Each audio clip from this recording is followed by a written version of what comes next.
Hey everybody, can you send me a message if you can hear me so I can make sure my microphone's working okay?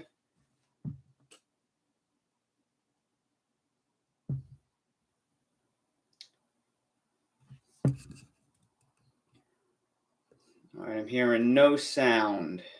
No sound. Ah, awesome. Great. All right. Thank you everybody for joining. I had a little bit of free time tonight, so now that it's seed starting season and everybody's getting their garden going, I just wanted to see if I could take an hour or so and just have a live stream and do an Ask Me Anything session. It's been a long time since I've done one of these, so I just wanted to reach out to you all and see if you had any pressing questions. And yeah, just wanted to reach out to you all and see. That's pretty much it. And I'm just getting from some people no sound and no video. Dale's good. Dale is behind me on his bed. He had a long day. Do I miss New Jersey pizza? No. Here now, where I live in Wilmington, everybody here is from New York and New Jersey, so all of the pizza here is exactly the same as New Jersey. You can move from Jersey down here, and you won't miss a beat. Every fifth license plate is from New Jersey. Do you use bone meal? Yeah, bone meal is one of my favorite go-to fertilizers. I've made many, many videos on bone meal over the years. I have several dedicated videos to bone meal. So anything that flowers or fruits like tomatoes, peppers, cucumbers, anything that grows big tubers like potatoes or sweet potatoes, all of those really love bone meal.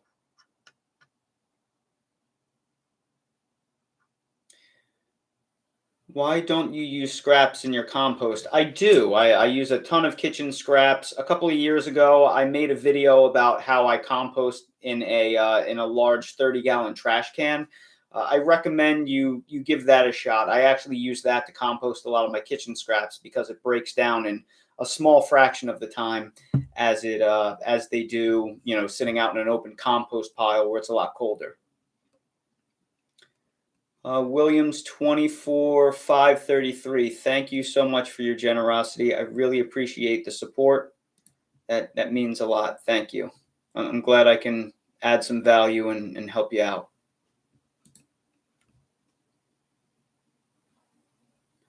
Can you cure sap oozing from fruit trees? That depends why there's sap oozing from fruit trees. Some fruit trees, like peaches, plums, pluots, plueries, and some of the stone fruits, they ooze sap. Sometimes it's not very harmful. Sometimes it's a bacterial infection that's really dangerous to the tree. It depends on the tree you're growing and what the reason is. So you may want to look that up for the specific tree. I'm not a big stone fruit guy, but I have seen that happen before with plums. It may not be a big concern, or it could be a fruit tree disease. So you really have to check specifically for that species that you're growing. Sleuthy Slothy, can I use Bokashi pulp instead of manure to make my own potting soil? I have no idea what that even is. And I have to actually Google that. I don't even know what it is. Oh,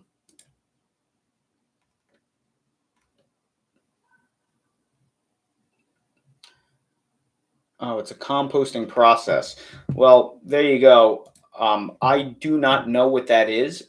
But I mean, all compost is just a product of organic matter breaking down. I mean, it doesn't matter how it happens as long as it happens. So as long as you have that finished product, it's going to be fine to use as long as you don't use some chemical means of doing it that would contaminate your garden. But it doesn't really matter how it breaks down. I mean, all a forest is just pancakes and layers of different types of decomposition that happens over time. So all composting systems do is try and speed up the process, but composting is composting. Where is my wife? My wife's at work now. She is a physician assistant, so she works overnights. And she works overnights in blocks where she'll work a week on, a week off. So this is a week on block, so I won't see her as she works nights.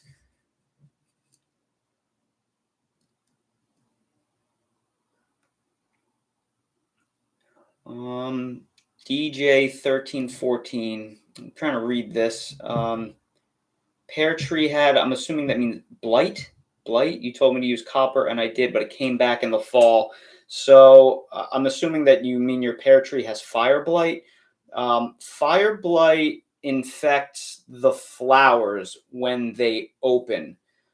So if you have fire blight on your trees, you have to cut back all of the infected wood at least 12 inches beyond where the infection is. So if you had a lot of fire blight, you may find yourself removing a ton of matter. And then you have to remove all of that wood off site.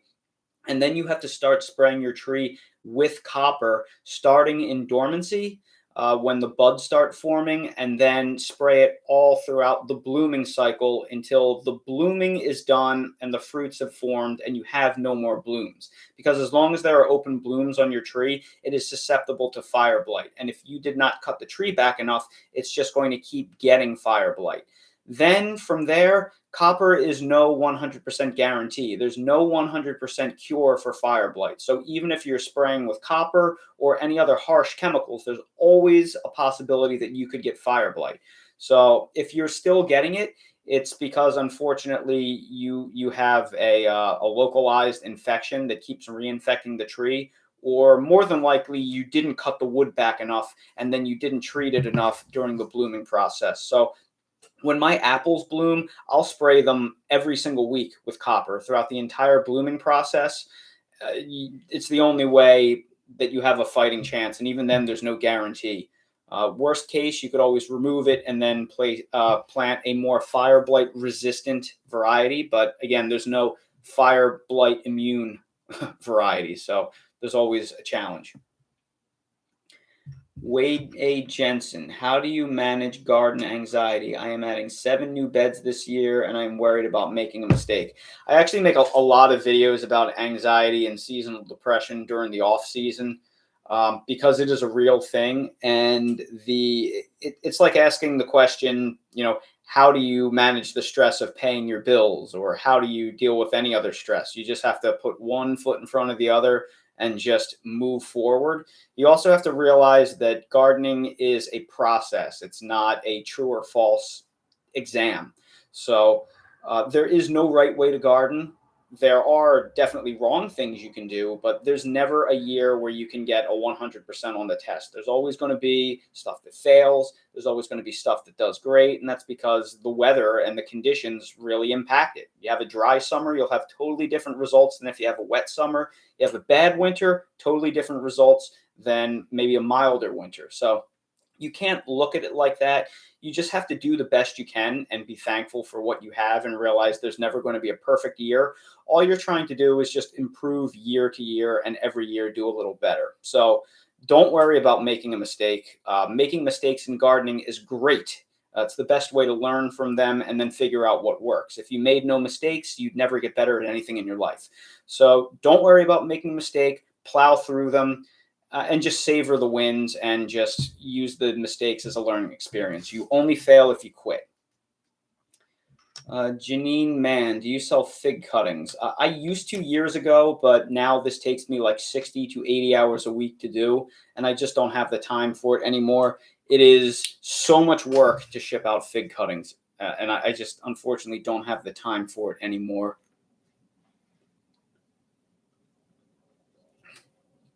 Nathaniel Koyama, thank you so much for your support. I really appreciate it. It means a lot. J. Hay Pennycuff, do cabbage moths lay eggs through netting on kale leaves pushing against the netting? So usually they kind of leave like a sticky mess under the leaves when they lay eggs. So I'm going to say your cabbage moths probably aren't going to get through the insect netting themselves. That being said, Insect netting always has a tear in it somewhere. There's always an edge that isn't clamped or clipped down. And if there are moth eggs overwintering in your soil, well, once they eventually hatch, the insect netting actually will just hold them all in. And I've had that happen to me where moth eggs have hatched and I've come back from like 3 days away, and under the netting, it's like an entire world invaded by an alien invasion of moths because something hatched under it. So you always have to check your garden, even with insect netting. Insect netting is a tool, when used properly, will greatly reduce your problems, but it's not 100%. So you still have to check your garden every single day. Peace in my garden. Are fig trees your favorite? That's kind of like asking what your favorite child is. You love them all for different reasons.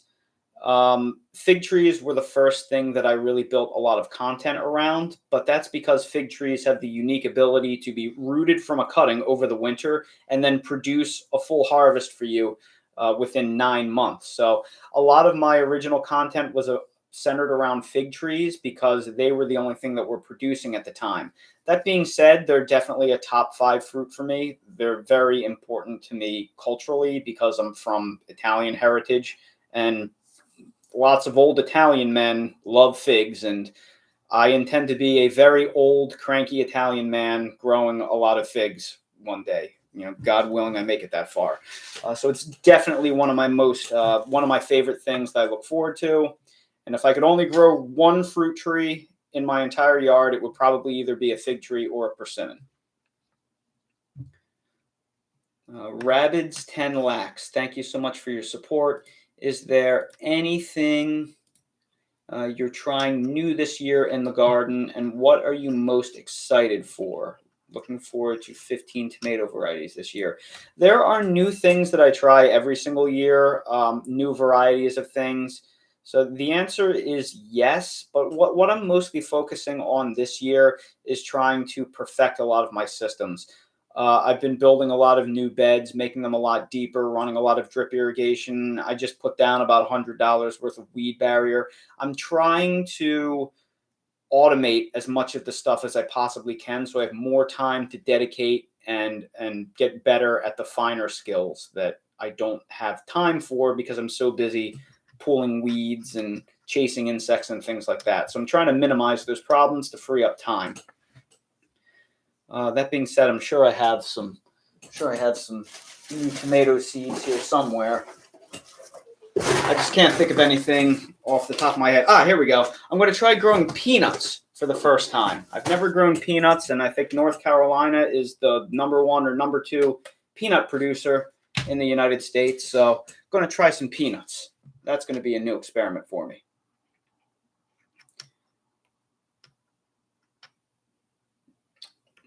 Branch vine. When should I begin fertilizing my fruit trees in Zone 9, Houston, Texas? Deciduous fruit trees or evergreen fruit trees? Evergreen fruit trees never go dormant, so you should probably fertilize them, if not seasonally, at least twice a year. You just not around the blooming time. You generally want to fertilize your fruit trees well in advance of blooming so the nutrients can leach into the soil. If your trees are really well established, I wouldn't bother giving them fertilizer. I would just put down a whole bunch of compost and mulch to simulate a forest. I've found fertilizers, even organic fertilizers, to not be great for well-established fruit trees. I only use fertilizers on fruit trees in their first couple of years to help them establish while the roots are small and they can't hunt out all the nutrients in the soil. After like year 3 or 4, you really want to focus on composting and mulching.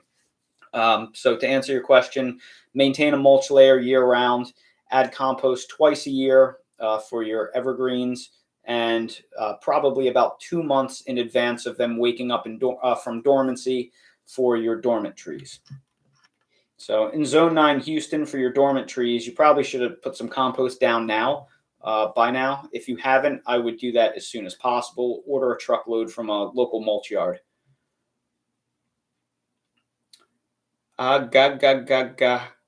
1712. When do you apply fungicides for fruit trees? Last year was full of fungus, 7A Kentucky. So you should start, for your dormant trees, you should start spraying them now. You should spray your fruit trees with a copper fungicide after they drop all their leaves, probably in November. You should spray them probably about now, and you should spray them right around bud swell. So 2 times minimum, if not 3 times throughout the year, throughout the dormant season. And for your treatment, your final treatment in the dormant season, before the buds start to swell, you should also mix in a horticultural oil to suffocate any insect bodies that are hiding in the buds and the cracks and crevices of the tree. That's a really important thing to do, and it's a thing that a lot of people miss, and it helps prevent a lot of diseases. For example, the only way to prevent peach tree curl is to spray your stone fruits well before they leaf out. If they've already broken bud, it's too late. You're probably going to get peach leaf curl, so you have to start spraying now. I'm probably going to treat my apple trees and my peaches and plums next week because we're supposed to get a big warm up. You can't spray when it's freezing out. So you have to wait for a stretch of 2 to 3 days where it is not going to freeze. So most of us are going to get a big warm up next week. If you're going to be above freezing at night and into the 50s during the day, that's a good time to mix some horticultural oil and some liquid copper fungicide and spray your dormant trees.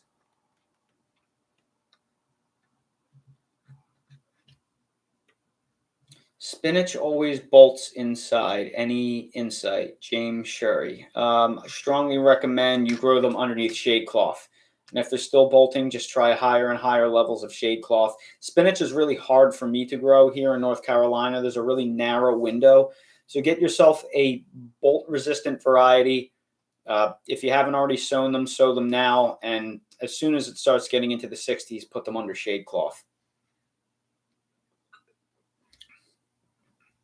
Jesse Villanueva, can I start my pumpkin seeds and peat pods? Sure. You're going to need bigger peat pods, at least 40 millimeter.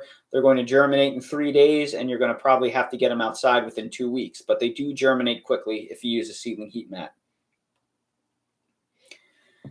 Freebird, with all this extraordinary cold weather, what do you think our citrus season will look like this year?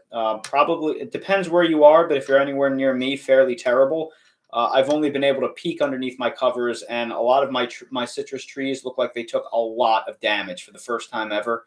I've never had really any damage on my citrus trees, minus a bronze leaf here and there. This year, I think they all got some degree of smoked.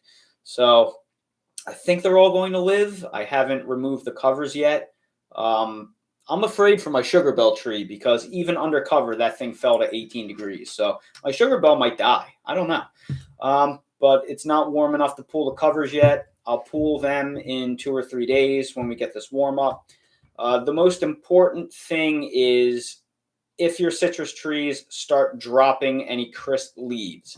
If they start naturally dropping the leaves on their own, that's a really good sign. That means the trees are trying to force the leaves off with new growth. The most important thing is don't prune a thing for at least 2 months. Don't even think about pruning them until late April, early May, because all that's going to do is stress them out. So now we just have to wait and see what happens. I'm going to do absolutely nothing, and we'll see what happens. First year about to grow zucchini. Any tips? The gamer. Yes. Don't try to keep one zucchini plant alive the whole summer. It's absolutely insane. You should be replacing your zucchini plants with fresh plants every 2 months. So I set out my zucchini transplants in the middle of October, and then as soon as I set them out, I'll start new seeds indoors 2 weeks later, and I'll plan on putting out another wave of zucchini come the middle of May, and then I'll put another one out in the middle of June and another one out in late July. I plant 4 to 5 waves of zucchini because they germinate in 3 days and they fruit in 5 weeks. So there's no point in trying to keep these plants alive. Just replace them. They don't live long.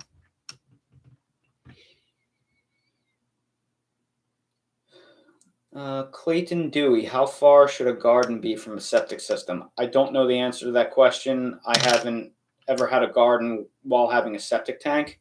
I haven't had a septic tank since I grew up in New Jersey. Um, but I would not plant one over them. Um, so most garden vegetables are shallow rooted, so the roots won't go down more than a foot or two. So if you're just growing, tender annuals, it's probably not going to be a big issue as long as you maintain a distance of a few feet. But you have to be really careful if you're going to plant something like asparagus, fruit trees. Then you're definitely going to want to keep quite a distance away. So if you're looking for something to plant around a septic system, nearby, go for something ground covery and shrubby, like strawberries or something, because they only grow in the first few inches of the ground, and they're basically a lawn. So something like that should be relatively safe, but don't hold me responsible if I'm wrong. So keep in mind, I don't have a lot of experience with this.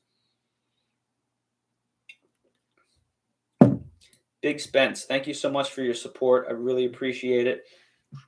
Just planted 15 new fruit trees in zone 9. Good mulch layer, but wondering if you recommend doing drip irrigation versus hand. So when getting a fruit tree established, it's very important that you don't overwater them to the point that they're sitting in mucky soil or the roots will rot. Excellent drainage is key, but you also can't let it dry out because obviously the tree will die since it's in such a fragile state. Running drip irrigation to get your trees established is a fantastic idea. In my opinion, you just have to make sure not to overdo it. So a lot of times when I watch mass fruit trees installations, the only way they can do it is with drip irrigation because it's too much to hand water. So if you can do it, yes, I would strongly recommend it. Just you're going to have to control it manually. You can't just leave it on an automated timer because you're going to have to observe whether it's okay to turn it on. You can't just set a timer like you can for established trees.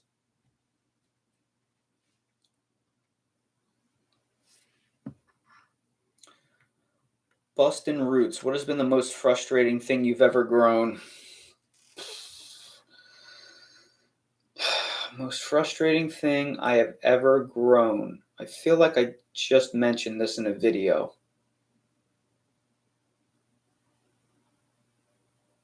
I feel like I have an answer to this, but for whatever reason, my brain is blanking. Asparagus has been quite a bit frustrating to me. While it's one of the easiest things to grow, I didn't know the roots were so invasive, and as a reason, they're growing all over the place, and they're getting in other beds. I would completely quarantine my asparagus if I could do it all over again. I would say probably my pawpaws have been the most frustrating thing because there's so little research on them.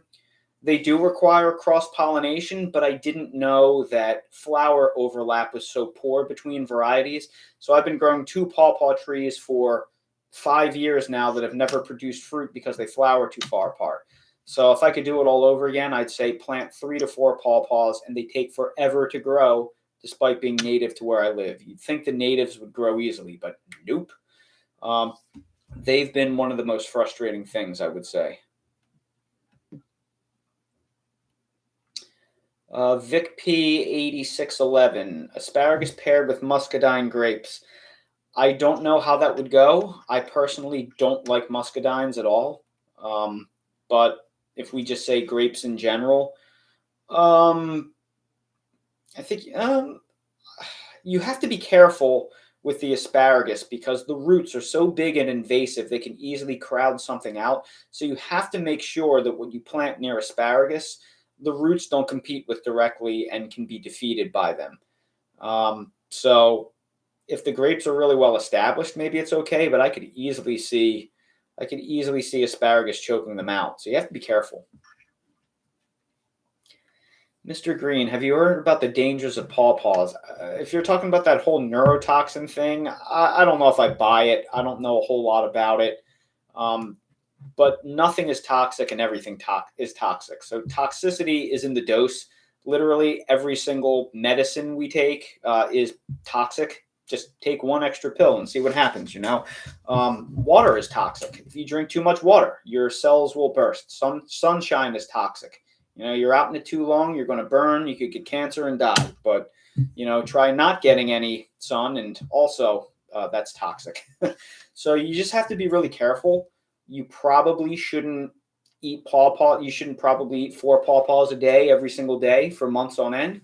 But hey, the pawpaw season is very brief. It's almost like it was designed to be really short, so we can't go absolutely crazy eating too many of them. So I would not be all that concerned about something, in moderation, that we only get a couple of weeks out of the year. But, it's with anything. Don't go too crazy with it. Ocean Sprite Pixie Bobs. Are you growing any tropical fruits? I'm not growing any tropicals except for coffee. I'm growing a lot of subtropicals. Dragon fruit, citrus, avocados. A lot of people think they're tropical. They're not. They are subtropicals. So yeah, I try, but this year has been worse than the last 7 years combined. It's been a real challenge.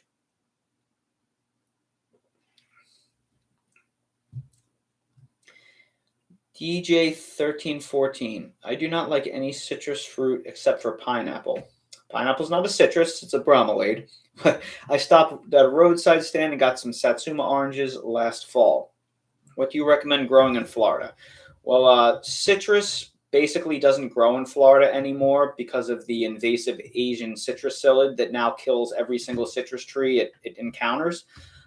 There are some tolerant varieties like Sugar Bell, and I think the University of Florida have released some somewhat tolerant varieties that may be able to grow for 5 to 10 years before they die. Maybe that's not a big deal because, hey, peach trees only fruit for 10 to 15 years. So if you want to grow a peach, you have to replace it every decade. Maybe it's not a big deal. But the best way to grow citrus in Florida right now is in a pot on a screened-in lanai or a screened-in porch if you have one, and just grow the ones you like. If you don't like citrus from grocery stores, that's like saying I don't like tomatoes from grocery stores. The stuff off the tree tastes nothing at all like what you get from the store. So I would try growing either Australian finger lime or Sugar Bell because they are both HLB resistant and they're very unique. And Sugar Bell is a very great fruit, an order of magnitude better than anything you'll get in the store.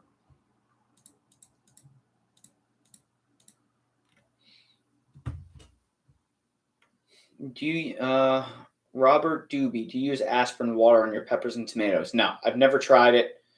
Never tried it. You can try it if you want, but I've never needed to do it. Chuck Ostrom, have you had any luck with dragon fruit? So I have a couple growing in my sunroom, and they did flower this winter, but the flowers died on me. I didn't bother hand pollinating them. It was just bad timing. I didn't build the trellis strong enough, so it kind of collapsed on me. So I probably have to cut them all back to nothing and start again. So I do have some experience with it, but I haven't figured it out yet, which is why you haven't seen them on any videos.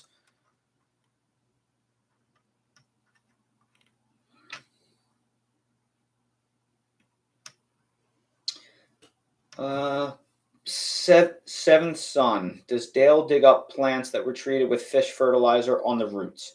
No. And I will tell you why. So when we adopted Dale, I made sure from an early time that Dale was outside with me when I was planting everything, because obviously dogs have very strong noses. If your dog is inside all the time and you start putting down fertilizer and fish fertilizer and bone meal and all these things, you are going to confuse them so badly. They're going to think something is dead in the yard. The way you the way you avoid the problem is you have to commit to bringing your dog with you outside when you plant and when you fertilize all of these different things, so the dog isn't caught off guard when they come outside and smell something. They're also very intelligent. They will figure out the differences in smells. Dale knows the difference in sound between the ice hitting his water bowl and my steel coffee mug. He knows the difference in ding. So I can fill up my coffee mug all day. He won't run downstairs. As soon as it hits the water bowl, he knows that tone and he thinks he's getting food. So they will be able to tell the differences in smells. You just have to commit to making them a part of the process for a long time until they figure it out. And it will eventually stop, but you have to train them by having them at your side.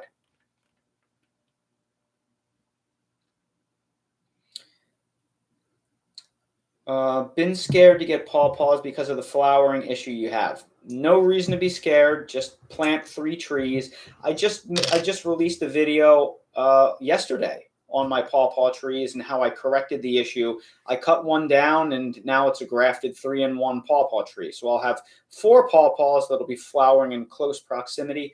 That should fix the issue. It's just going to take a year for them to grow out and flower, because pawpaws fruit on the previous year's wood. So the wood it puts on this year will flower next year. But never say I'm too afraid to grow something. All the fun is in trying. That's what makes gardening great.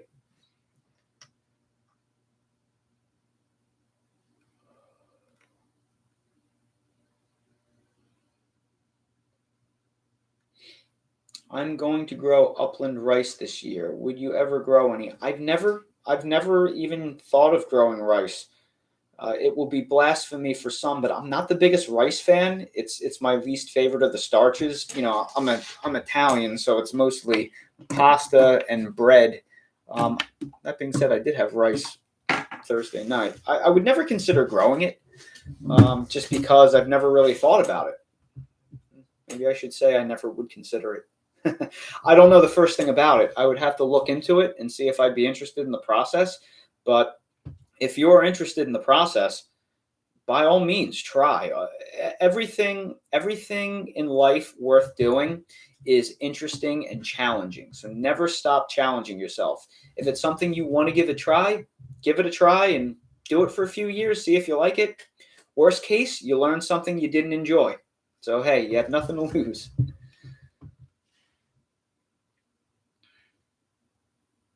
Do you listen to music while you are gardening? Sometimes, but I'm more of a podcaster. 50% of the time I'm gardening, I'm filming what I'm doing. The other 50%, I'm usually listening to some kind of audiobook or podcast. I do love music, but as I get older, I get more and more addicted to information, and my brain never turns off. So it's very annoying. And I just like a constant stream of info. I should probably give my head a rest. Can you tell me why my rhubarb won't grow? Everything else grows fine. Zone 8-9. Sandra Lindemuth. I have never grown rhubarb, so I can't tell you exactly why. However, I can give you some hints. If you're having an issue growing anything, try growing it in a controlled environment in a pot. That way, if you can get it to grow in a pot and you're able to do it then with a controlled mix and a controlled soil, the issue is something cultural. Either the temperature's not right, it's too cold over the winter, there's something wrong with your soil, it's too heavy, it won't drain well enough, maybe it's too fast draining, the pH isn't correct. So I would tell you, if you're not having luck in ground, grow it in a container, because if you can get it to grow in a container, that rules out several things, and you can figure out the temperature, the irrigation, and things like that more easily in a controlled container. So give that a shot. Anything you struggle with growing in ground, try mastering it in a container first.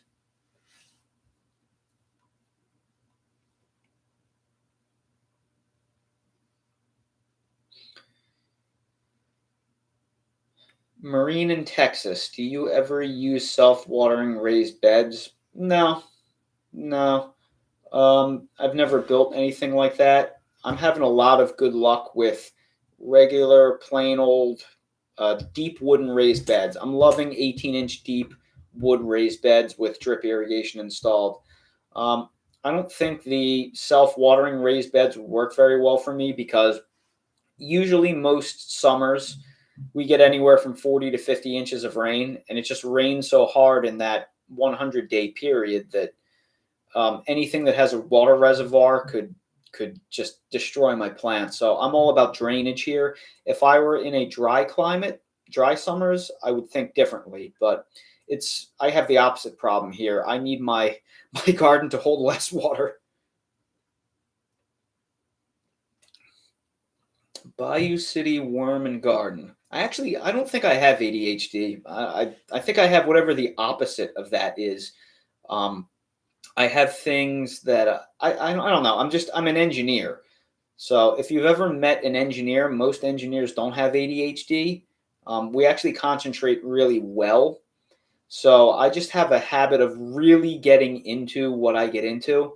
And also, I'll be 40 in a couple of months. At this point in my life, I just don't care to do anything anymore that I'm not totally interested in. So when you cast out all the stuff that doesn't matter, and you focus on the things that you're really interested in, you have attention for miles when you're into the thing that you do.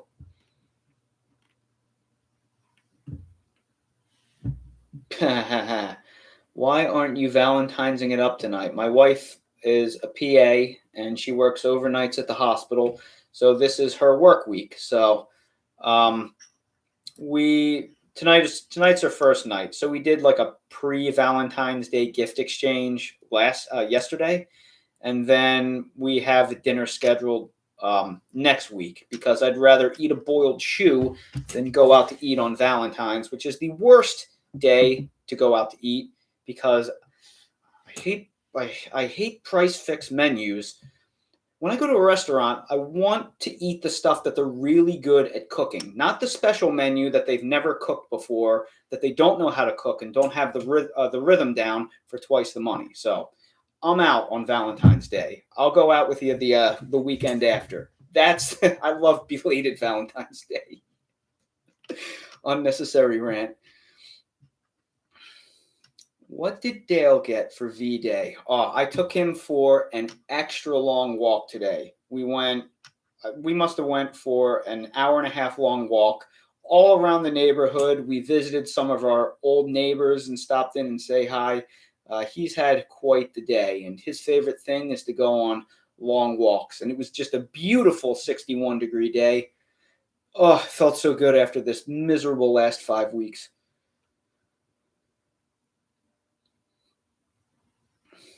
Here lies Kitty Thomas. So happy for you that you got a fig tree. That is awesome. I hope it is the first of many.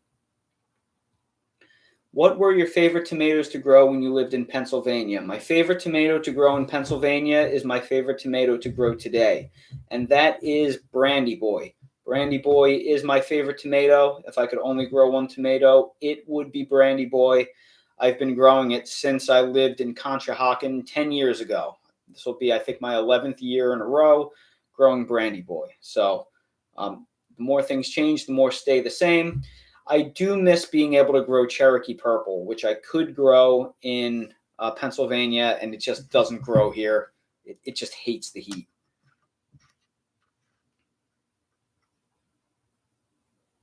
What's the best advice you can give for growing strawberries? DJ Johnson Shopping Sherlock. I actually made a video about exactly 1 year ago. Check my last February or March where I show you all about how to do it. The best way to grow strawberries is to buy them bare root right now because now is the time to start them.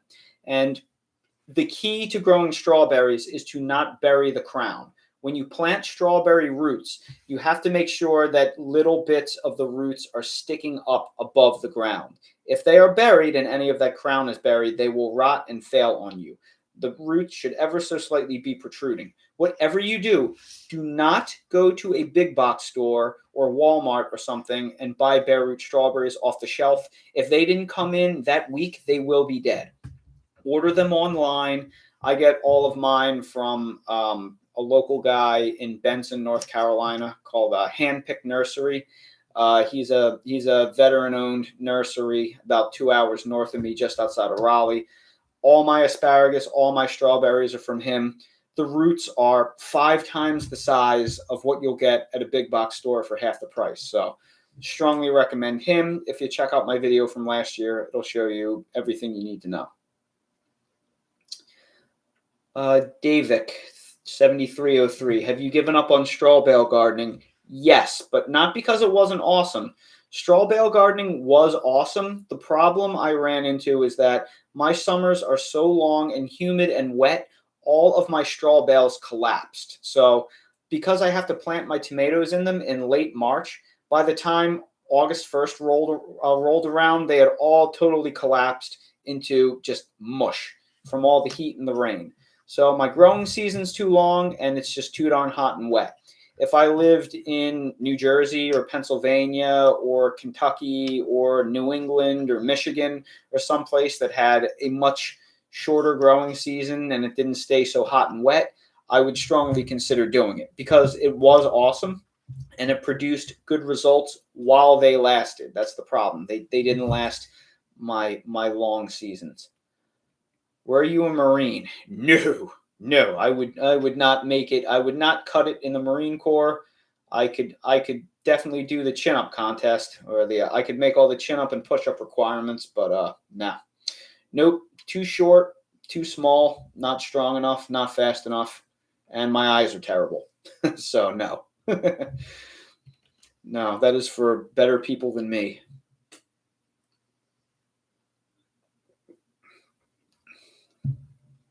I am solarizing my soil. Put the plastic you remembered down November. It's been cold but sunny and warmer now. Weeds are growing like crazy. Will it kill them? I live in Reno, Nevada. Um, it should kill them if the plastic is thick enough and it's held down well enough. It should eventually get so hot it will kill the weeds. If you did not clamp it down enough and all the heat is escaping, it may not kill the weeds. But it should. It's very important that it more or less suffocates them. So I know it's really cold in your winters. I would expect the things to start dying, but it may take a little while.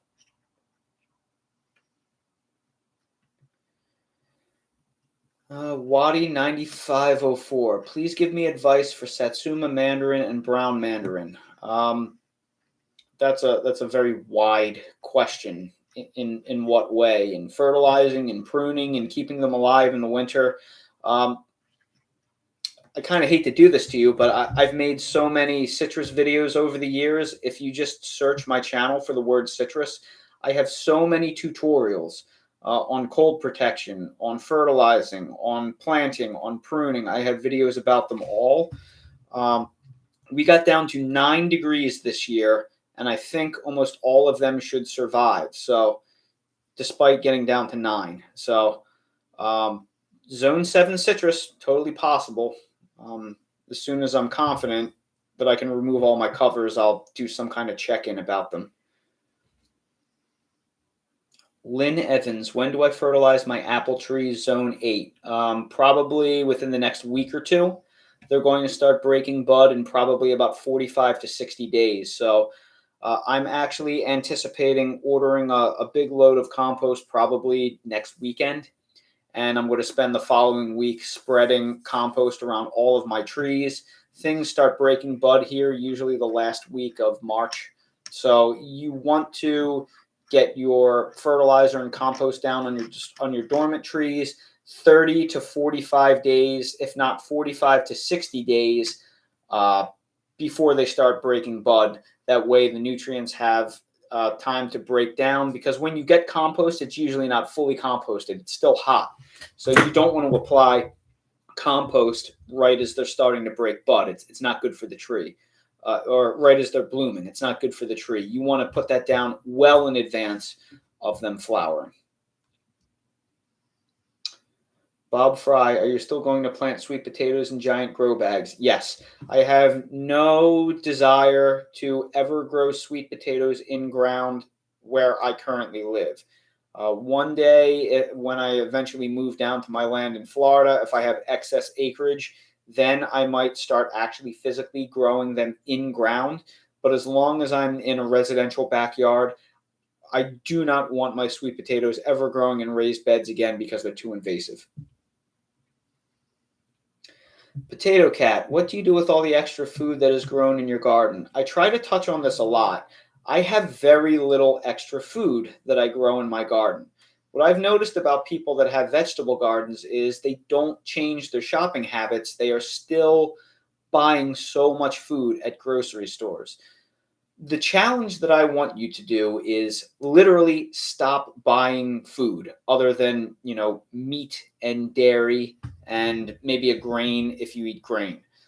Don't buy any more produce and force yourself to eat out of your garden.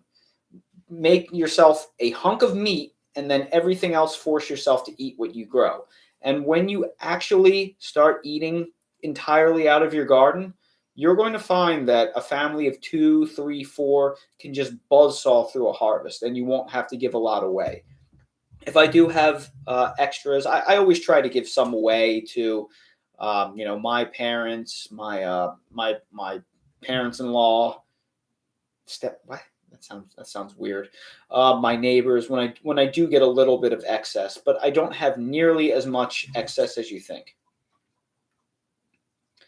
Garden guy, what is your favorite Italian dish to make with items from your garden?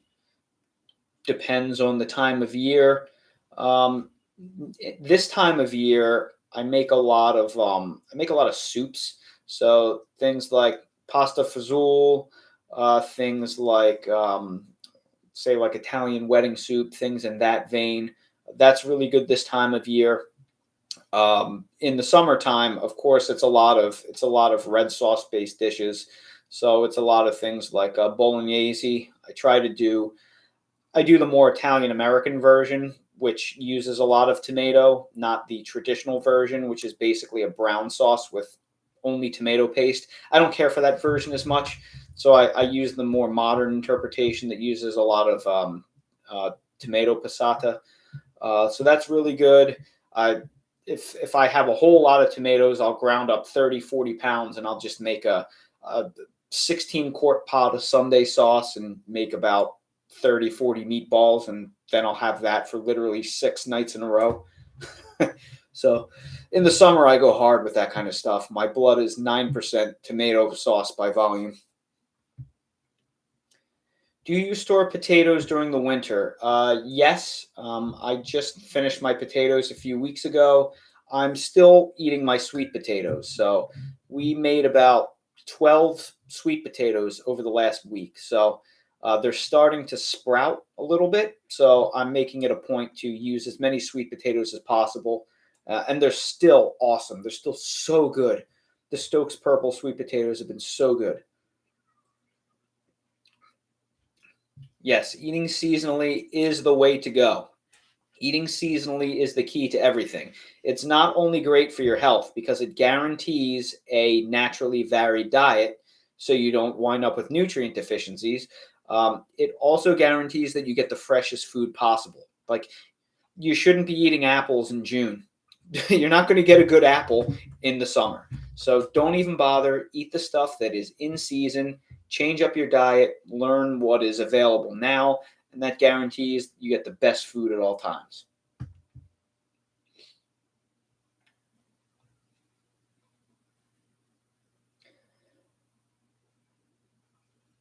First year gardener on Florida's East Coast Zone 10A. I have two 50-foot soaker hoses, two 4x8 raised beds. How would you compare using the hoses instead of installing drip irrigation?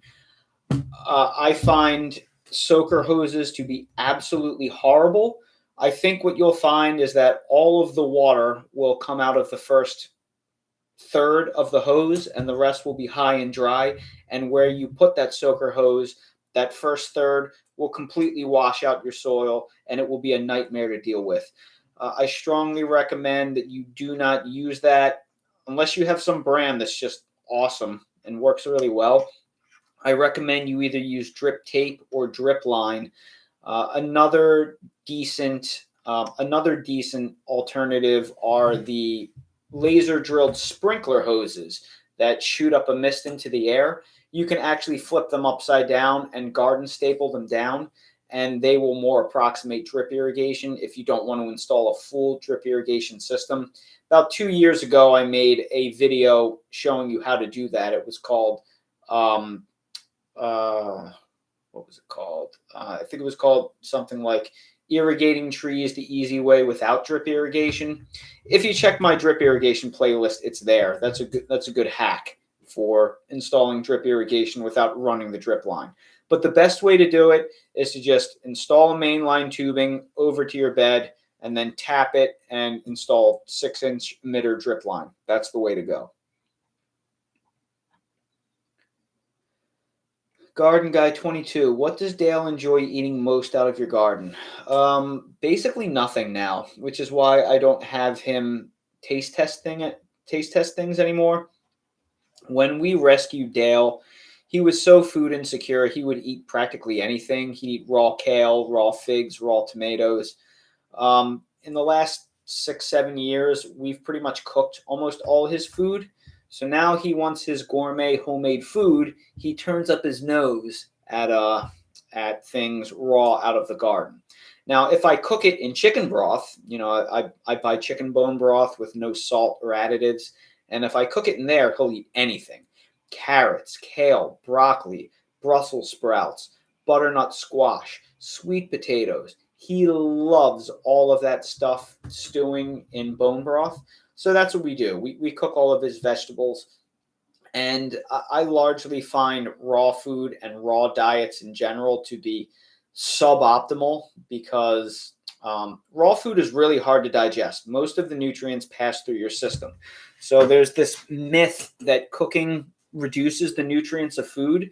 And while that is technically true on paper, your digestive system is really poor at extracting nutrients from raw food because they're all bound up in insoluble fibers. And when you cook food, it actually destroys the insoluble fibers. So while there is less nutrients, your body is also more able to extract it. So cooked food is actually more nutritious in the end. And since dogs have very, very short intestines, closer to that of a carnivore, they are really bad at extracting nutrients from raw vegetables. So if you're feeding your dogs vegetables, you should always cook them very well to the point where they're almost like mush. These are all things I had to learn to cook for my dog.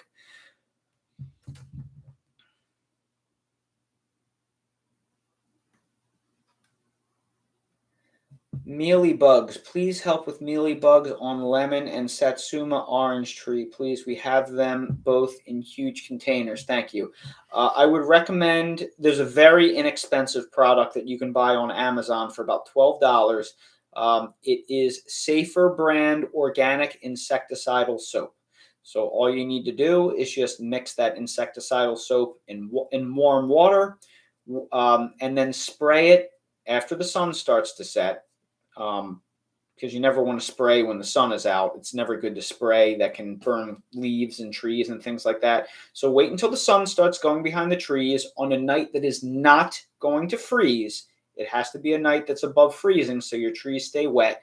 Then spray it down with insecticidal soap, and that should suffocate the bugs. It may take 2 or 3 treatments to break the cycle because the first spray won't get them all. There'll be a few stragglers, and they will lay eggs and they will repopulate the cycle. So do that every 7 days for 2 to 3 treatments, and that should knock them out.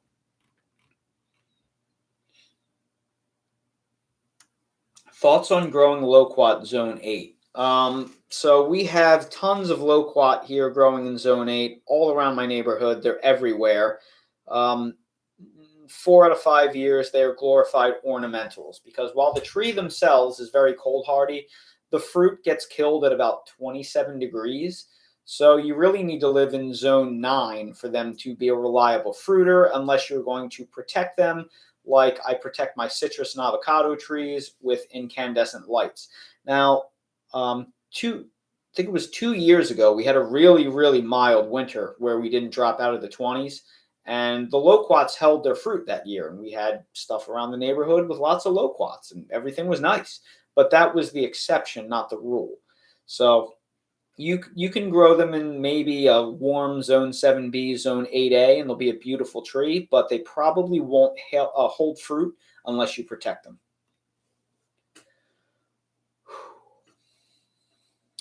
I know. This chat is moving too fast for my eyes as well. I have to keep resetting.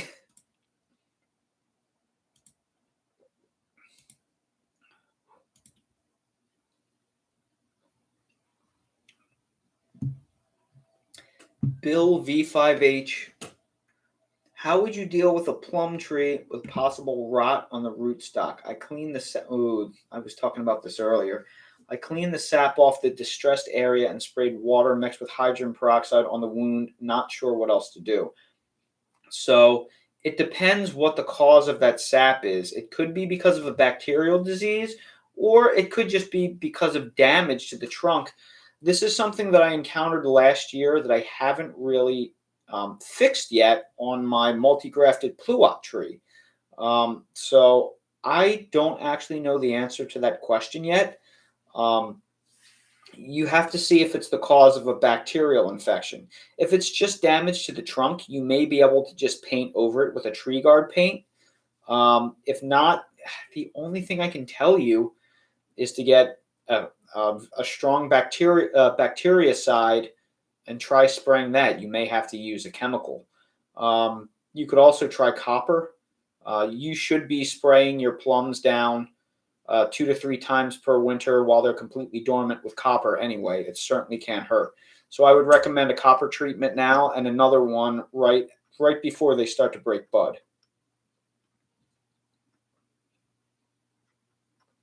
Hi, Mr. Mike. What do you do to stop squirrels from getting tomatoes or fruit?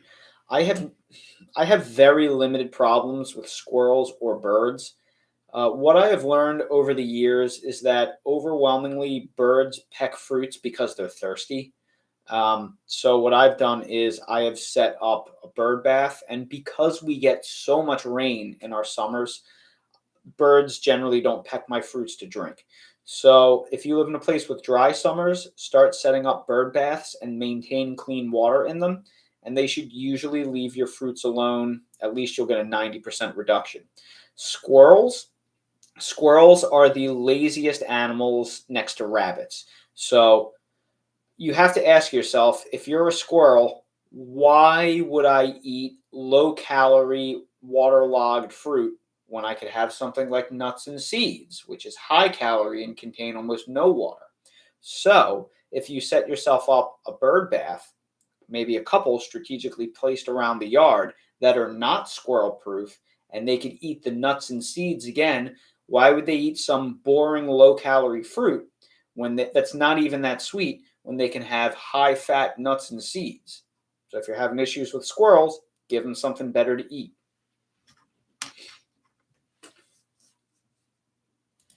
Be kind to all 10. Your channel is so helpful and has encouraged me to start Grow Bag Veggie Garden for the first time this year. That is awesome. Thank you for sharing your knowledge. Thank you so much for your support. I appreciate it so much. That really means a lot to me, and I'm just glad I can help. Yeah, Chris Watson, you could always pluck them off as well, but I'm telling you, before you resort to plucking off the annoying squirrels, I'm telling you, try the bird food trick, because they will leave your plants alone if you give them something better. It's like if you leave a bunch of steaks out around me, and then on the other plate there's a bunch of raw peas. I'm not going after the raw peas, you know.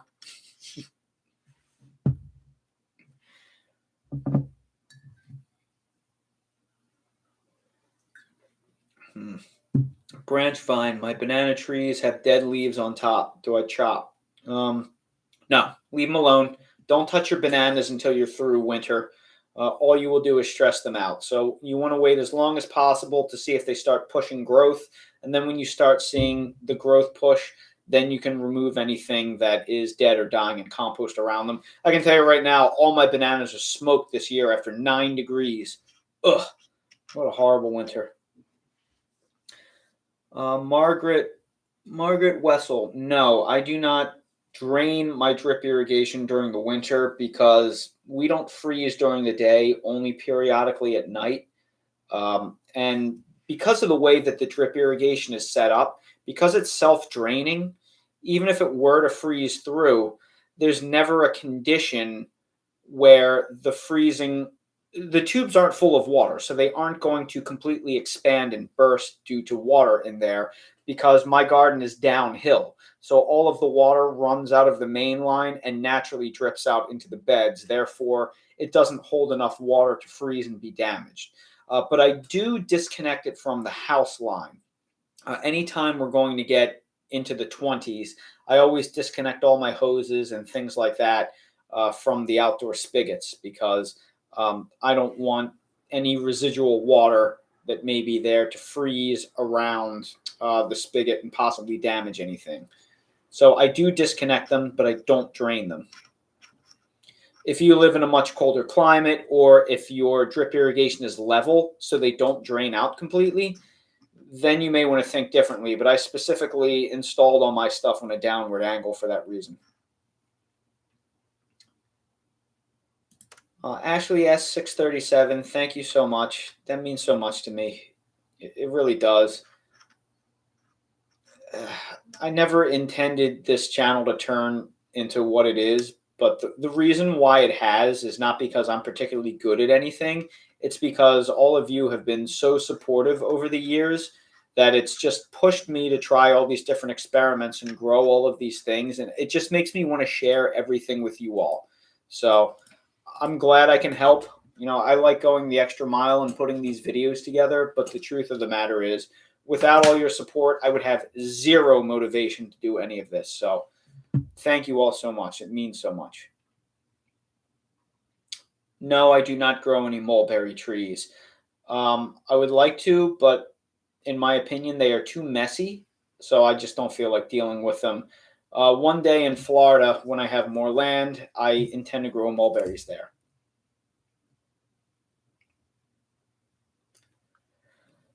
Alvin Theodore, where's Simon? I notice your row covers are open on the ends. Yes, for my cold crops, they're open on the ends. That is because with your cold crops that are freeze hardy, like cabbage, broccoli, cold hardy lettuces, mizuna, mustard greens, collard greens, kale, all that stuff. What I have found over the years is that it is the hard frost formation forming on the leaves that actually causes the bulk of the damage. So a few weeks ago, we got down to 9 degrees and none of my crops took any damage except the romaine lettuce, the bok choy, the mustard greens, the mizuna, the cabbage, the kale, the onions, the shallots, the escarole. None of them were harmed in the least because the cover over top, while it did freeze through and it was 9 degrees under that cover, there was no frost formation. So all of them froze and then they simply unfroze and they were fine. I have taken massive damage on those crops at 21, 22 degrees, leaving them exposed to the frosts. So I've learned over the years that if you prevent that frost formation, that will give your plants, they'll be able to survive another 10 to 20 degrees. It's really quite remarkable. Obviously, this does not work with tomatoes, peppers, cucumbers, anything where a freeze will kill them. But in this case, I leave the sides open because I'm not trying to prevent freeze, only frost. Fertilizer for pepper starts, 3 weeks old. Jack's 2020 Miracle Grow, tomato, and other non-organic water-soluble synthesized fertilizers. And I'll tell you why. You're growing them in seed starting mix, so there's no microbiome to support. You're probably growing them indoors, so any kind of organic fertilizer is going to absolutely reek. There's no way I'm putting fish fertilizer in my office. My seedlings are growing right there in the corner, and I'm not smelling that in my office. So I want odorless fertilizers that don't have to be broken down. So just get yourself a good water-soluble balanced fertilizer around a 20-20-20 and give them a half strength to a quarter strength feeding. Don't give them a full strength feeding because the roots are a little bit sensitive to those synthesized chemicals, which can be a little bit strong. So you want to be careful with them. You don't want to abuse them. But when starting your seed starts indoors, you don't want something stinky. If for some reason you were growing them outdoors, then I tell you to use fish fertilizer, or maybe not the Alaska variety, maybe like the Neptune's Harvest, something that's a little more balanced. If you don't mind the stink outdoors, then you can use water-soluble fish fertilizer.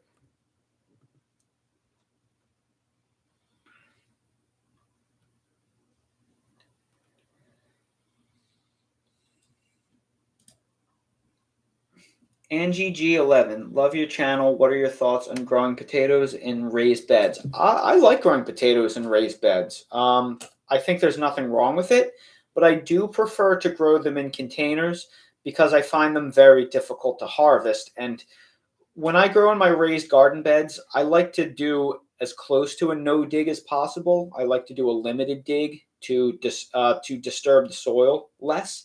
And the problem with growing potatoes in raised beds is you basically have to dig up the entire bed, and you invariably wind up impaling some of the potatoes and damaging them. I like growing them in grow bags because I can just flip them upside down on a tarp, root through them, and then just dump the soil and the tarp right back into the grow bag. So that's my favorite way to do it. However, if you want to grow them in a raised bed, there's nothing wrong with that. Just know you're going to have to do a lot of digging to find them. Now, sweet potatoes, on the other hand, I hate growing them in raised beds. I did it for years, and it was a huge mistake because they are so invasive. The roots were going underneath the weed barrier, in the aisles, and into neighboring raised garden beds. And here in Zone 8, our soil doesn't freeze, so the sweet potatoes would come back year after year. And it took 3 years of not growing any sweet potatoes in those raised beds before they finally quit on me. So I'm not a big fan of sweet potatoes in raised beds unless you're going to dedicate an isolated area away from the rest of your garden and commit to only growing sweet potatoes there to the point where they won't invade other areas. If that is the case, then I would say go for it. Do you do soil blocks? No. I've seen videos of people doing them, and it looks interesting, but considering that I start all my stuff in my office here and I don't really have a big house or that big of a yard, I don't do it.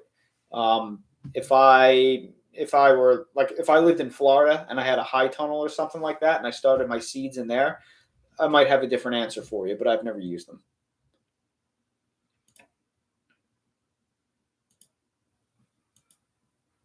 Honey bad. I think that says honey badger. Thank you so. Oh my goodness. Thank you so much for your support. Geez, that really means a lot. That's a lot. Thank you so much. You really don't need to do that. Thank you. I bought some. I brought some strawberries indoors, and now they're fruiting and taste really good too. Now, do I need to train them just like all the new seedlings come spring for outdoor? When you say train them, do you mean acclimate them to the sun? If that's what you mean, yes. If they've been growing and fruiting indoors, if you just bring them outside, they're going to get bleached by the UV. They may even get killed. So you're going to have to bring them out. I recommend bringing them out on cloudy days and putting them in overcast. That's a great way to acclimate them. If not, you want to carry them outside for 2-hour bursts, and then preferably in the morning or in the afternoon, since the UV is lower, not in the dead of, not at the dead of 1 p.m. where they'll get scorched. So, yes, you will need to acclimate them. But when it comes to the actual transplanting process, treat them just like a tomato, except don't bury them deeply. Plant them a little bit high so the crown is sticking up. Otherwise, if you bury the crown, they will rot and die. And also realize that strawberries only live for about 3 to 4 years, and they repopulate with runners. So give them room to grow. So when they force the runners out, which are like little umbilical cords with baby strawberry plants on them, give them room so you can direct those runners to where you want the new plants to grow.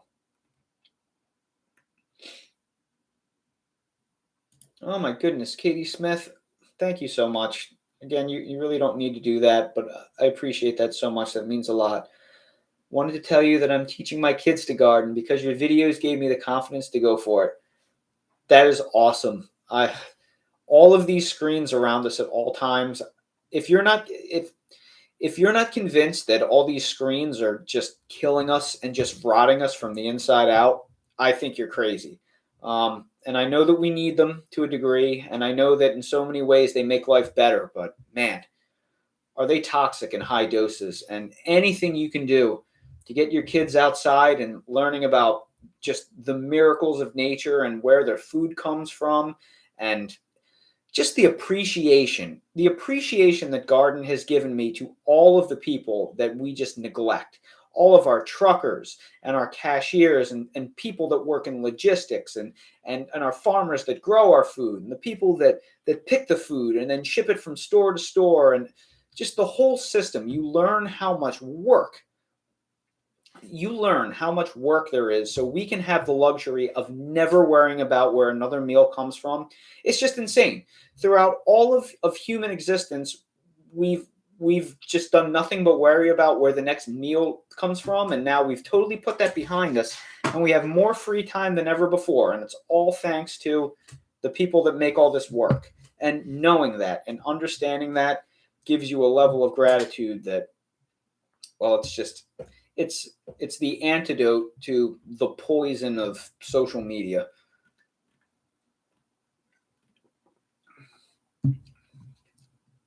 Sprouting North, thoughts on green stalk planter? Do you mean the green stalk planter, that big tower? The only time I've seen that, I haven't used one, but I've seen them on Gary Pilarchik's videos. I think he does work with them. So I would tell you to look at the channel, The Rusted Garden. I think Gary Pilarchik from The Rusted Garden has a lot of videos on them, and that could give you some ideas. It's basically just like a stacked container garden, and I love container gardening. So if you're able to keep it fertilized and irrigated and you're growing things that fit into the holes, then hey, why not? I saw some pretty cool videos with people growing small things in it, like cilantro, lettuce, strawberries, things like that. So why the heck not? What happened to James? Are you talking about James Prigioni? So he takes the winter off. He has a very so he's told me that he needs a break from all of this because it really is overwhelming, and the winter season is really hard for a lot of us garden creators to manage because the viewership is like 20% of what it is during the high season, during the spring and into the summer. So it can be really difficult for a lot of people to look at kind of their viewership collapse, if you can imagine that, watching the chart go down, and it's really hard to manage. And since New Jersey kind of has long winters and there's not a lot growing, I know he likes taking a break for his own health, and it gives him a break, and it also renews his mental state to the point where when it comes back around, he has that passion reignited because, I get to go back to doing that thing. And when you do it every single day, it can be really emotionally draining. Because I have the luxury of being able to grow all year round, I make videos all year round, but I'd be lying if I told you it's difficult sometimes to manage the nonstop hamster wheel of content. It's difficult to do every single week of your life, but he does it for his health, and I don't blame him.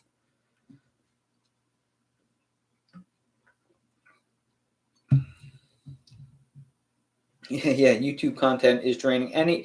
Being a content creator is kind of almost like a prison, in the sense that no matter what you do at all given times, you're constantly thinking about what to do next. It never leaves you. You never get to clock out. So it's very difficult. But if you love what you do, the passion is always there. So I can't imagine what it's like doing this if you don't love the thing that you're talking about. Funky Chris, what is the best planning tool you use to plan your beds?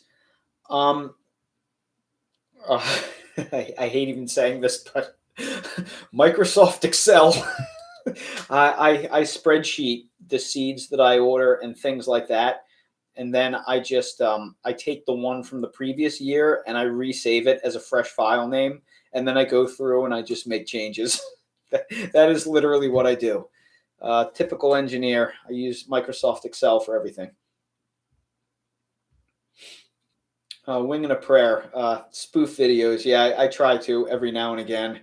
It's really difficult making a lot of the same seasonal type videos over and over again. So sometimes I just have to change things up for my own sanity.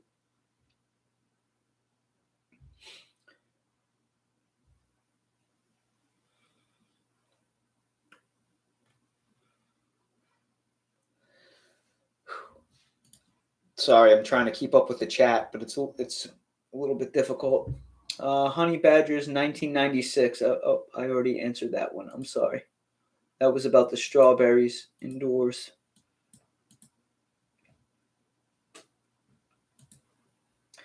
Shutter Speed Ireland. A month or so ago, I thought you had lost the plot in your videos, and I realized you were being sarcastic. No, I promise you, when it comes to gardening, as long as I have my health, I will not lose the plot. So if you see me with any kind of negative title, it's either going to be a spoof or it's going to have a positive spin on it, in the sense that even if you fail, you can learn from the mistakes and build back better the next time. So even though I promise you I get very defeated and sad at times when things don't go well, I always try to rebound from it, because, hey, there will be a new season. So all of my negative titles are clickbait.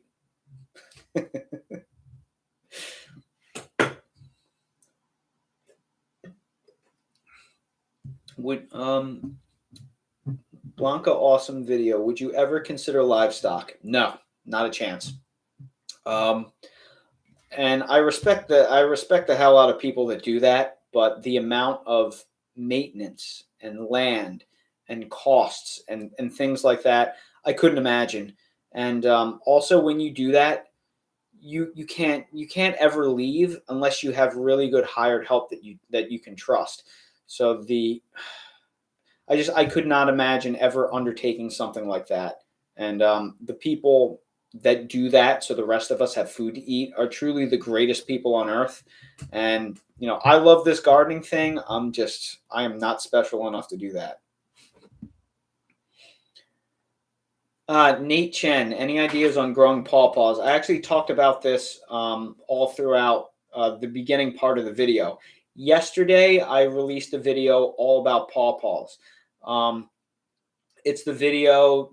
It's a grafting video, but it's a grafting video out of necessity because of how hard I found them to grow. So I recommend you actually look at the video I released yesterday, which is about grafting.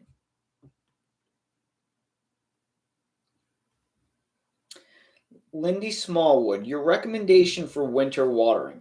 So in most climates in the United States, the evaporation rate is lower than the precipitation rate, meaning you're getting more rain than the sun can evaporate typically. So most people will not have to water regularly in the winter unless they just sowed seeds and they have to keep the area moist. So be careful when watering in winter, because if you water too deeply, the soil can stay overly wet for a long time. That being said, if you're having an incredibly dry winter, you just have to monitor your soil. Take your finger and stick it into the soil about 2 inches, and if it comes out dry to your knuckle, it probably needs to be irrigated. Now, the benefit of watering in winter is overhead watering is okay, since fungal diseases are generally inactive. So you can hose the plants down and get the leaves wet, and you don't have to worry about insect blights and fungal diseases. So overhead watering is okay. If it's going to be a cold pattern and I need to water my garden, I will overhead water. If we're going to have a warm pattern where it's not going to freeze for 5-6 days in a row, I will actually run my drip irrigation.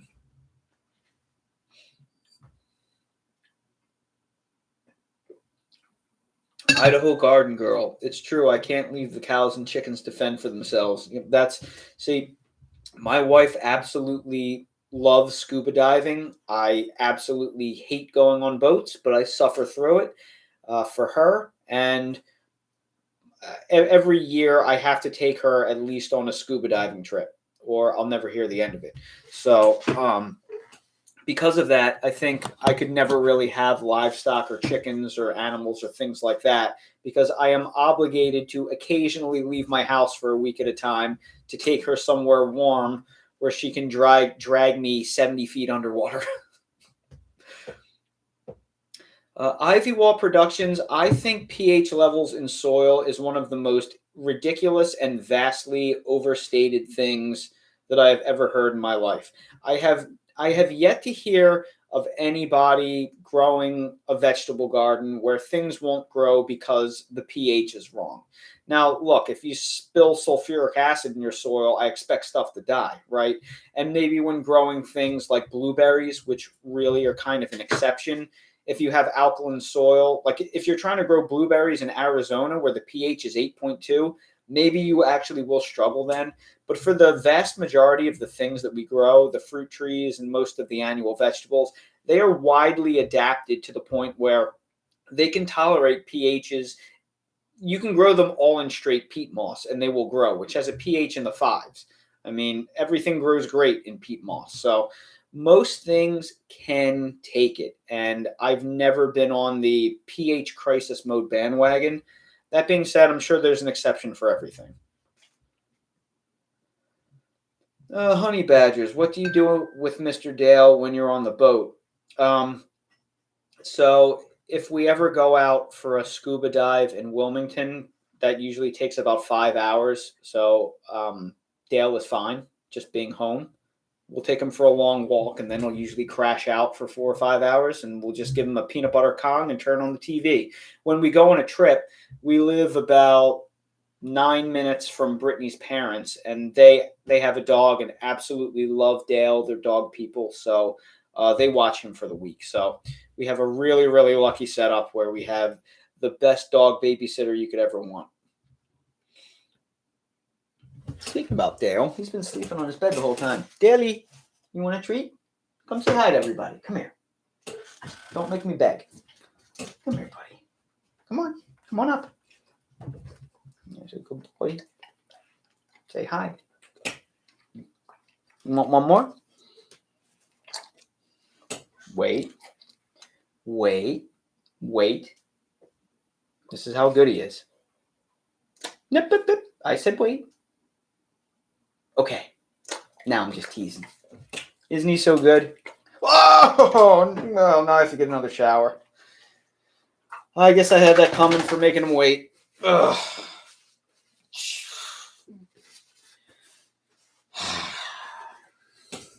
Oy, oy, oy. He's so good. He's so good, it makes me sick sometimes. I don't know how we got so lucky with that wonderful boy.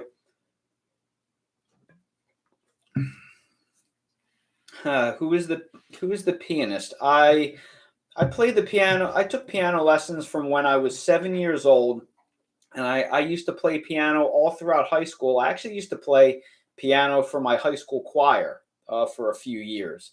But once college rolled around, I didn't stick with it. So, I still have my keyboard and things like that. And maybe one day, hopefully, I'll be able to reteach myself. But there was a time when I was actually really good at it.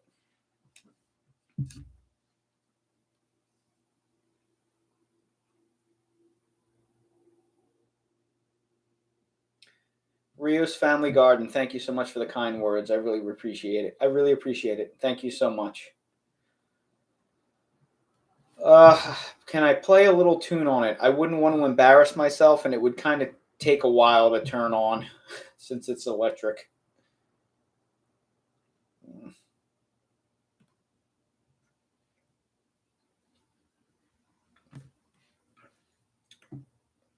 Wazgoot 67. Can I grow citrus and palms in Pittsburgh, Zone 7A? I am near the city and was thinking about installing new trees. So I have a citrus called Ichang Lemon that is growing in my front yard. I have never protected it once. Last week or 2 weeks ago, whatever it was, 3 weeks ago, whenever the bottom fell out, we got down to 9.7 degrees, which is technically zone 7B. And I did not protect that tree at all. And it is fine. It is fine. So I know that in ground and unprotected, once it gets established, in at least a mild zone 7, you can grow Ichang Lemon, you can grow Yutzu, you can grow Prague Satsuma. So those are at least 3 options. Prague Satsuma, and Sudachi. You can grow Sudachi, you can grow Yutzu, Prague Satsuma, and Ichang lemon. And they will take single digit cold without cold protection once they're established. I don't know what will happen if it fell to 5 or 0, but I can tell you right now, if you're in Pittsburgh Zone 7A and you get them, you get those trees from Stan McKenzie at McKenzie Farms growing on trifoliate rootstock, since those roots are a shrub, you can plant that within 24 inches of your home.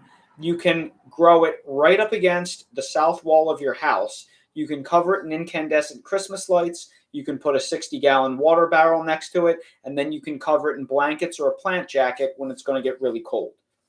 So if you cover it in the plant jackets like I do, I am completely confident that you can grow those super cold hardy varieties in Zone 7. Pittsburgh has really long winters, so Zone 7 Pittsburgh is not equivalent to, Zone 7 in North Carolina, where it breaks sooner. But you can try, and the only thing you have to lose is $40. So I would tell you to try one of them. Yutzu is probably your best shot because Yutzu has survived 0 degrees unprotected before. So Yutzu can be used just like a lemon. So you can tell everyone you're growing a 0 degree hardy lemon tree. So try Yutzu. I think you can do it in Pittsburgh with a little bit of protection when it's young.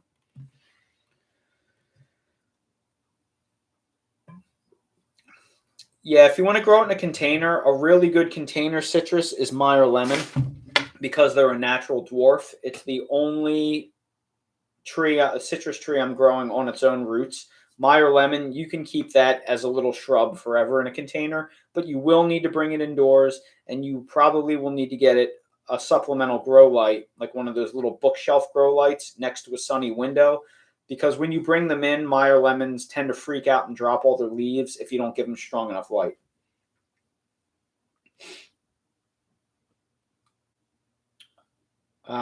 Yes, the Merlin cucumber, Bianca, you're going to love it. It's going to blow your mind. You are going to be like, what am I going to do with all these cucumbers? But my recommendation is plant a fresh plant every 4 to 6 weeks to keep it young, because while it produces incredibly well, it will burn out on you after about 4 to 6 weeks once it reaches mature production. So don't expect it to last all year. Replace it with a new, grow a new one somewhere else 4 to 6 weeks, and then have the new one going in a new spot. And then when that one hits maturity, replace the old one that's dying off with the new one, and just keep switching back and forth between the new plants and the old plants.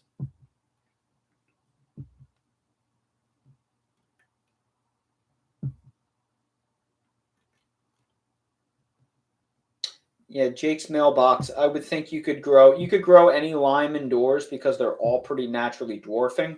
A bear slime or a key lime. Key limes are super easy to grow in pots. I would recommend that as well. Kevin Tierney, what is your biggest garden update from moving from Jersey to the Carolinas? Was there something you could grow for the first time after moving? Well, yeah, I mean, I can grow citrus and avocado trees in ground here. Now knowing what I know with cold protection, I could grow citrus in New Jersey as well, but I would be much more limited to the more super cold hardy hybrids. I wouldn't be able to grow the blood orange I'm growing now in ground in New Jersey, that's for sure. But what I mostly learned is that gardening in New Jersey, because the summers are so generally easy to get through, I had a lot of bad gardening habits because I didn't understand how shade plays a natural role. The summers were so short that I could neglect my plants, and by the time they would naturally die off from my neglect, the season was over anyway. So I couldn't pinpoint the mistakes I was making wrong. So the thing that I really learned moving down to North Carolina, because I can grow tomatoes for an extra 70, 80 days here and all the other warm crops for an additional 2 to 3 months, I learned how environmental conditions kill off things. So all my garden would die off well before my season was over. And that has taught me the power of things like drip irrigation and how important shade cloth is, and how different crops like being grown in part shade. I never knew this in New Jersey because the climate was too mild in the summer. So it's been a great learning experience down here. And the next part of my journey is to go full hardcore and go right into the gates of hell down to Florida and really learn how to garden. Oh, that's funny. Soul Cabal Garden. Any news on the Florida property? I mean, the news on the Florida property is it's just sitting there collecting dust. I would love to move down there tomorrow, but you know, my parents live here and my wife's parents live here, and she's in no rush to move, and we have a pretty good life here, and we've made friends here, and it's hard to cut and run. As much as I would love to go down there tomorrow and plant 70 avocado trees, we have a lot of things anchoring us down here. So we're just not in any big rush, and we're very fortunate that we love where we live outside of those crazy cold months, crazy cold weeks in January where I was cursing every single night of my life for 3 weeks straight. Aside from that, you know, it's pretty good down here. So I'm not in any big rush.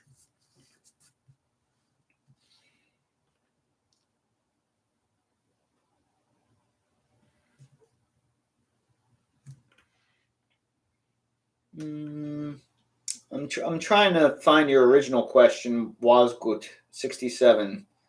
Salavatsky pomegranate from Walmart. My question would be, what about it? I'm not finding anything. I can tell you I don't know a lot about growing pomegranates. I'm only growing one, and it's only 2 years old. Mac Big 15, how are the pawpaw trees growing? That's the first thing I was talking about in this live stream. I just released a video yesterday, which is about grafting onto the pawpaws. That is a full pawpaw update, all about them and all the things I've learned. So if you watch the video I posted yesterday, it will give you a full update on the pawpaws. The good news is I was able to take one that died and graft multiple pawpaws onto it. And I think that's finally going to fix the issue that I have. That's the best pomegranate. I'm growing a Parfianca. I don't even know if I'm saying that right, but I can't wait to try it. Yeah, Christopher Getchell. Yeah, the hurricanes where I live in Wilmington are actually worse than where I bought land in Florida. It's a funny thing about Florida is while the whole state is a hurricane zone, they tend to only make landfall in certain areas by the way it cuts in. Basically, the northeast coast is almost impossible for a hurricane to make landfall there. I think in all of recorded history, for example, a hurricane has never hit Jacksonville, made landfall, and I think one has only ever hit St. Augustine. So if you live in that area from Jacksonville to St. Augustine, it's almost impossible for a hurricane to hit that. I mean, anything's possible, but generally for hurricanes to affect that area, they have to hit from Cape Coral to Tampa and scrape their way up, which at that point they tend to downgrade into a Cat 1 or a tropical storm. And we're way more prone to that here in Wilmington. So it's actually a worse hurricane zone that I live in now. And the property that I bought is kind of like, I guess the closest place would be Daytona Beach, but it's inland. So if you took Daytona Beach and you went way inland, it's kind of there. So it's not a bad hurricane zone. Of course, it will get hurricanes, but they'll have to come, you know, an hour or two inland for that to happen. And that's actually less of a threat than where I live now.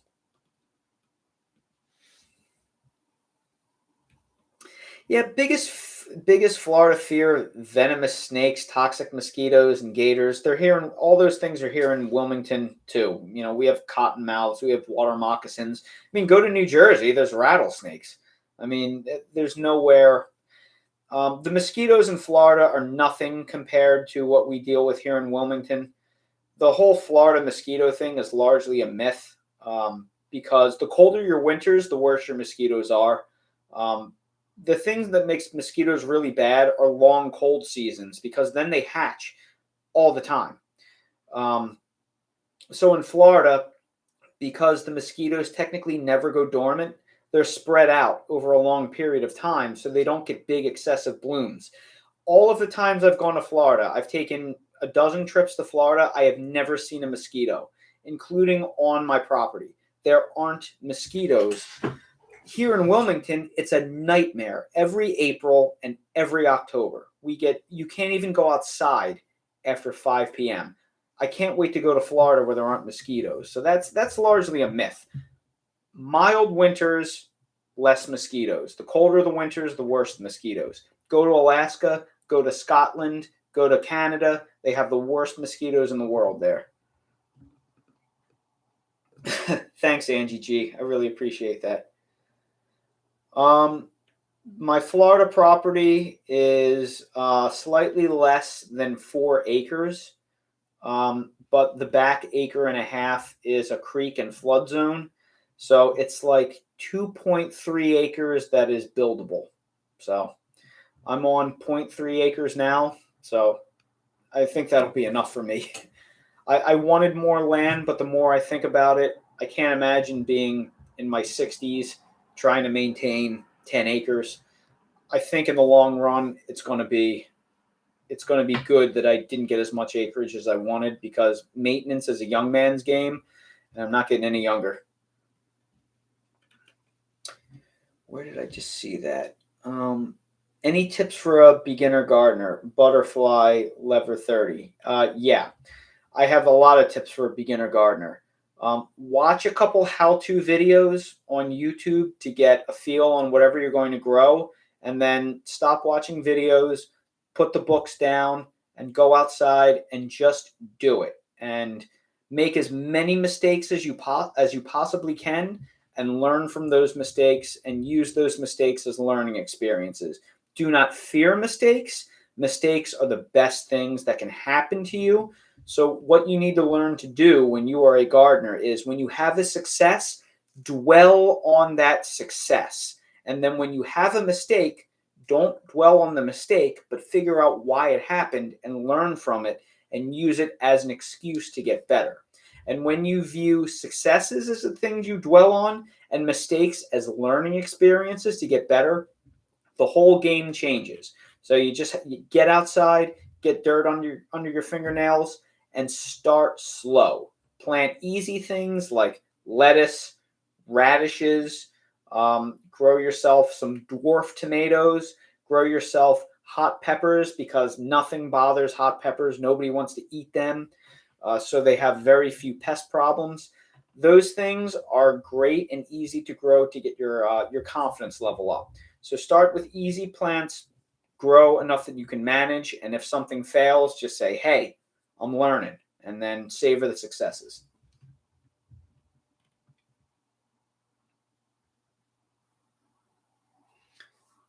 That is true, Christopher. The further north you are, the easier tomatoes are.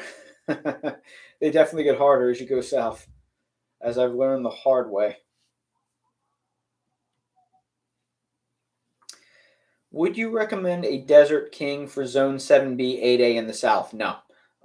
Do not grow a Desert King unless you live on the West Coast, or if you live like in the upper Midwest where you can't ripen figs main crop. There is no reason to grow a Desert King in the south, and Breba crops do not hold well in the south. The humidity is too much. It's too far out of their native range. They drop the fruit. If you want a good fruit to grow in the south, I urge you to grow Smith. Smith is the easiest fig I have. It's the best performer. It gives the best harvest. It resists rain. Smith is the ultimate fig for the south. I'm completely convinced. And if I had to cut all of my fig trees down and I could only leave one, it would be Smith. It tastes exactly like strawberry jam. So if you love strawberry jam, grow Smith, and it will outperform in the south. If you don't like strawberry jam, then if you just want like a sugar fig, grow a Celeste or one of the LSU varieties. And any of the LSUs will grow well in the south. How are you going to grow figs with all the rain in Florida? There's a lot less rain in Florida than there is in Wilmington. Um, my property is if I had to give a close climate, it would be close. If you drew a line from Daytona Beach to Orlando, it would be in the middle of that line. And I get about 20 inches of rain more on average here in Wilmington than in Florida. So our summers are actually wetter than Florida's. Our winters are wetter than Florida's. Everything in Wilmington is harder than Florida. So if I can do it here, I can do it there. One of the benefits of Florida is because they'll break buds so easily, if you grow early figs in Florida, since they'll start breaking bud about now, you can actually get a harvest before the rainy season kicks in late May, early June. So if you grow something really early, like a Celeste or maybe a Ronde Bordeaux or a Smith, you can harvest a lot of that tree before the rainy season even hits, and it'll be like growing figs in Texas. So that's a secret hack. Grow super early things in Florida before the rainy season hits. The other thing is I fully intend on building a real high tunnel, and I'm going to put some figs in that high tunnel. Mark my words. How many kids do you have? One, but he has 4 legs, and he's not related to me. We don't have kids. Sometimes I wish I do. Sometimes I'm glad I don't. But I guess that's the thing about having kids. It's not really my decision. I'm kind of indifferent towards kids, and I would do whatever my wife wanted to do.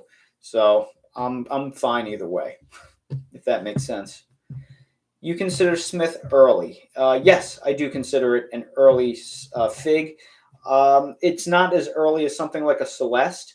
I would consider it either a late early fig or an early mid-season fig. But outside of Celeste and Ronde Bordeaux are my first 2 figs.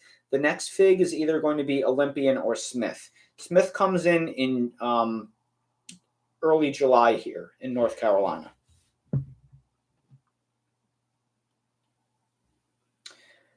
What about root knot nematodes killing figs in Florida soil? I mean, I have nasty root knot nematodes here, and they don't kill my figs. What I have learned from watching a lot of Florida gardening videos is when you grow figs is you have to grow them in big compost piles. So effectively what you do is you order a triaxle load of compost and you dump it in a big berm that's about 12 inches tall, maybe even bigger. If you can get it up to 18, 24 inches tall, do that. So you get that triaxle load dumped in a big tall berm, and then you plant your trees in that berm. So that's what I plan to do. I intend to get lots and lots of compost trucked in. So one day when I develop that property, I'll have to bite the bullet and buy one of those mini Kubotas. That's just what I'm going to have to do, and I've made peace with that. Thanks, Angie. I just try to answer these questions honestly. Can tomato seeds be started in 3x3 pots instead of small seed trays? Yes. And if I started 18 tomatoes or something like that a year, I would start them probably directly in 3x3 pots. But because I start 50 to 100 tomatoes with peppers, God, I'm starting over 100 tomatoes and peppers at once, and I just can't do that all and manage them indoors. I just don't have enough room. So if you're starting, a dozen tomatoes, then yeah, just direct sow them into 3x3 pots. Why not? Feta thorn, no, I have not done a tomatillo guide. I've only ever grown tomatillos once, and I was such a novice, I didn't realize they needed cross-pollination. I didn't realize they weren't self-fertile. So none of them fruited because I planted a bunch of the same variety. And then I just don't really care for tomatillos all that much, so I haven't grown them again. But maybe I'll try out of principle, if not just to try something new and fun.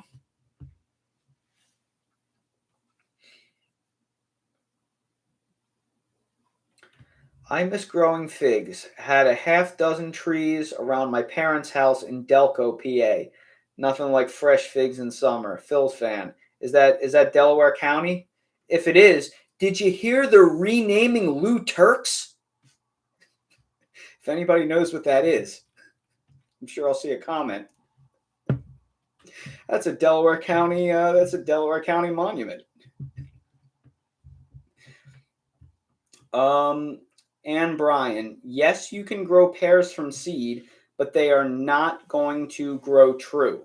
So you're going to get a random pear tree with random genetics. It will probably be approximate its more wild ancestor. To get a really good pear, you're going to have to plant 50 trees, and maybe you'll walk away with a handful of good ones. The chances of getting one that's not so good is very high. Also, you have to realize when you buy a grafted tree, they take sexually mature budwood from a known good variety that produces great fruit, and they graft it. So that tree that grows from day one, it is a sexually mature adult tree. So that tree is capable of fruiting right away. The only reason why it doesn't is because it needs to grow roots first and anchor itself before it fruits. Sometimes they even will fruit that first year, and it could actually break the tree. So you have to be careful. But when you grow from seed, you have a child tree that must progress through adolescence to sexual maturity, just like a human being. So for that reason, when you grow from seed, most trees take 10 years to actually go through adolescence. Yes, there are instances where the tree will be an early bloomer, just like people. Every now and again, you get a boy that can grow a mustache at 10 years old, but that's not the norm. So when you grow from seed, you're going to wait a really long time for it to fruit, and it's going to be a randomly genetic tree that more than likely will be terrible. So I always tell people, unless you're going to start a breeding experiment and you have 15 to 20 years to burn, just buy a grafted tree that you know is going to be good. You're going to get fruit right away within 2 to 3 years, and you know it's going to be a good variety.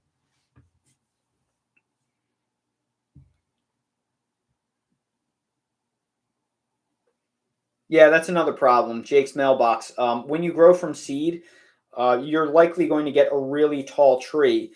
Things are grafted on dwarfing rootstocks. It's taken forever to develop these varieties because breeders plant 1,000 different seeds to come up with these varieties that are good. And they only walk away with a handful. And every now and again, they'll get a tree that's a natural runt that can tolerate all different soil types and is super disease resistant. And they say, wow, this will make a great rootstock. And they keep cloning that over and over indefinitely. So when you plant from seed, you're probably going to get a gigantic tree that stinks. It's not worth it unless you're really into this.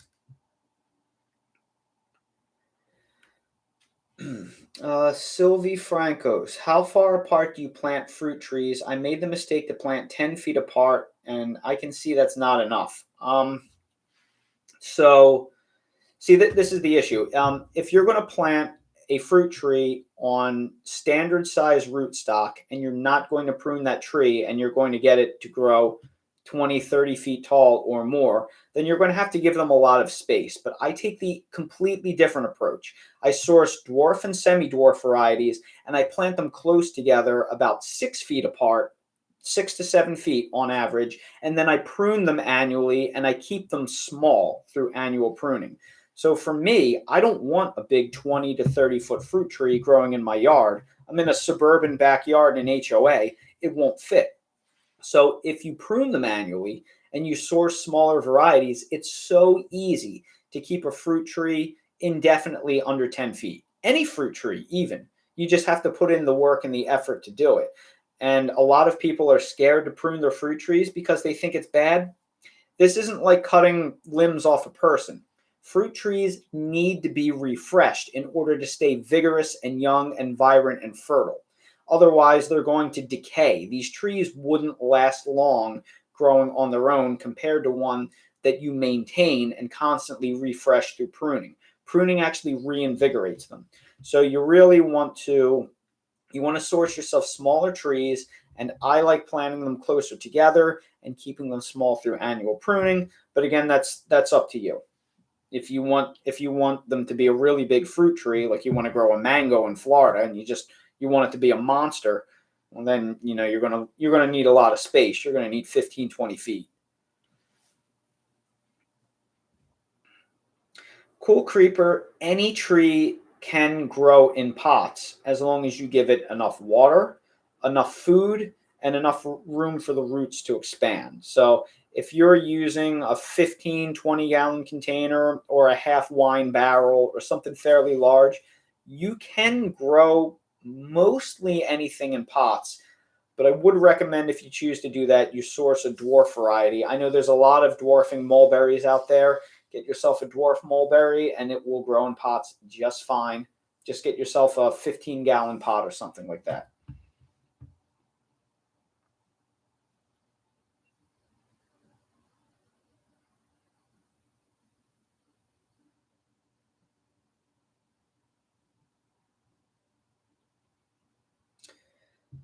Do you have a video on how to prune fruit trees? I don't want to cut the wrong branches. Yes, I made a video 2 years ago on pruning fruit trees. What is the name of it? It is called...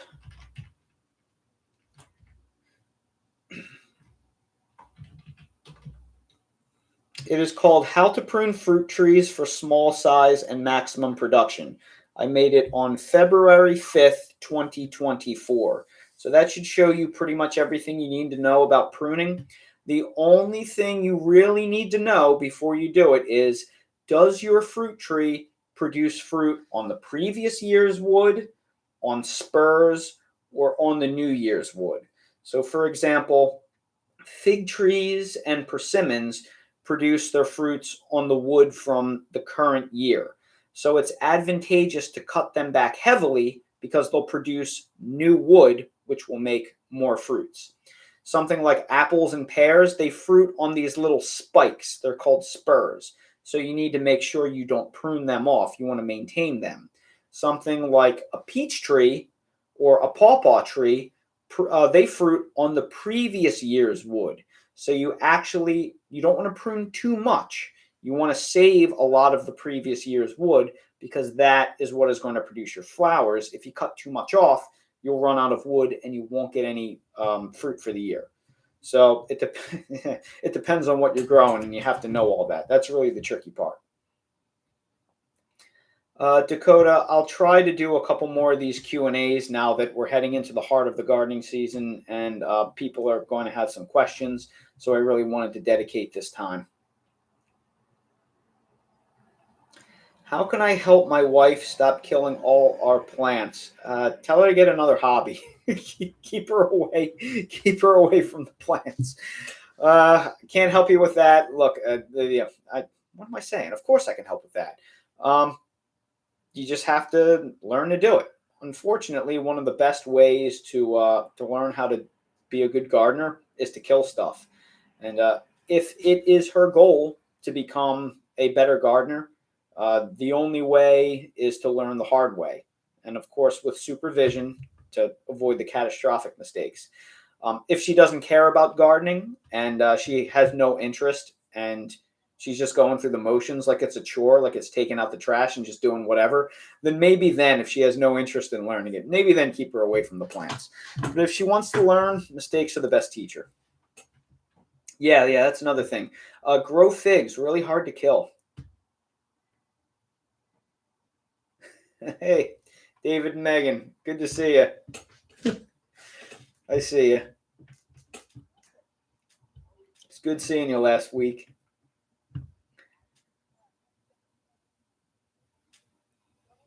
What is your favorite blueberry variety in your garden? My favorite southern high bush variety is one called Star.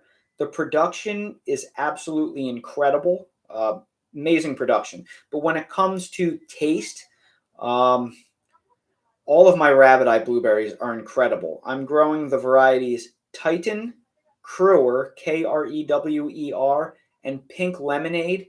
They are the best tasting. Oh, they are so good and so huge. I love rabbit eye blueberry season. So if you can grow rabbit eyes, Titan and Krewer are fantastic.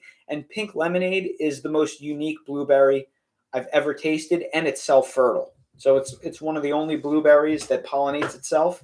Just awesome. So good. Yes, I do plant herbs around my vegetables for insect repellent. I do think there is something to that.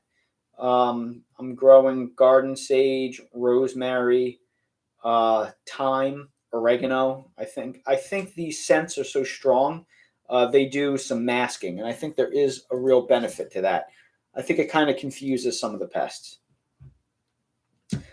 My Florida property is in zone 9B. However, I will say with this crazy freeze that came through, it did reach 9A temperatures. So this year it got into the low 20s. But that being said, I mean, lots of areas of zone 10A hit 9A this year. It was bad in Florida this year. I'm based out of Wilmington, North Carolina. For Stutwo 123.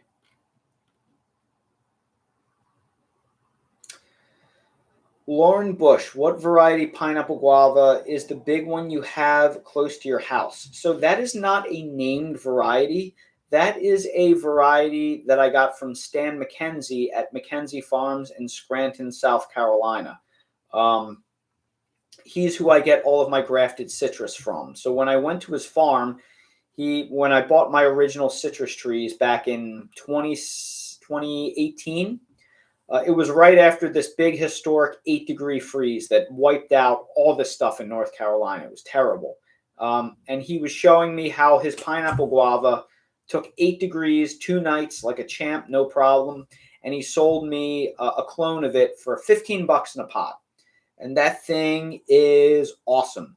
It produces small fruit. They're really small. It's probably a seed-grown variety. So it's not some big commercial variety like you'd get from a name variety. But the fruit quality is fantastic, and it produces so heavily, and it is self-fertile. So if you talk to Stan McKenzie at McKenzie Farms in Scranton, South Carolina, he sells them really low price. He'll ship you one. I'd recommend getting a few citrus trees while you're at it if you order one.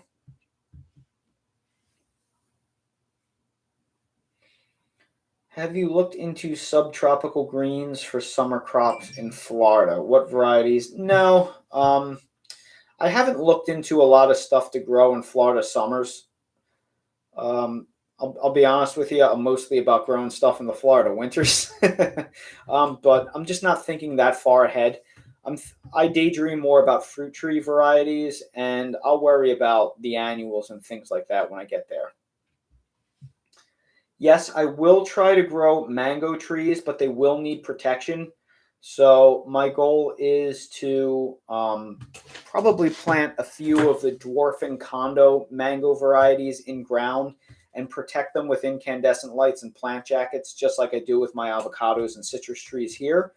And then I do want to have a lanai built up against the house, because why not? One day I dream of that. And if and when that day comes, I would like to have a section of the lanai that is not fully concrete, so I could grow a couple of choice fruit trees under the protection of a screened-in porch, but actually in ground.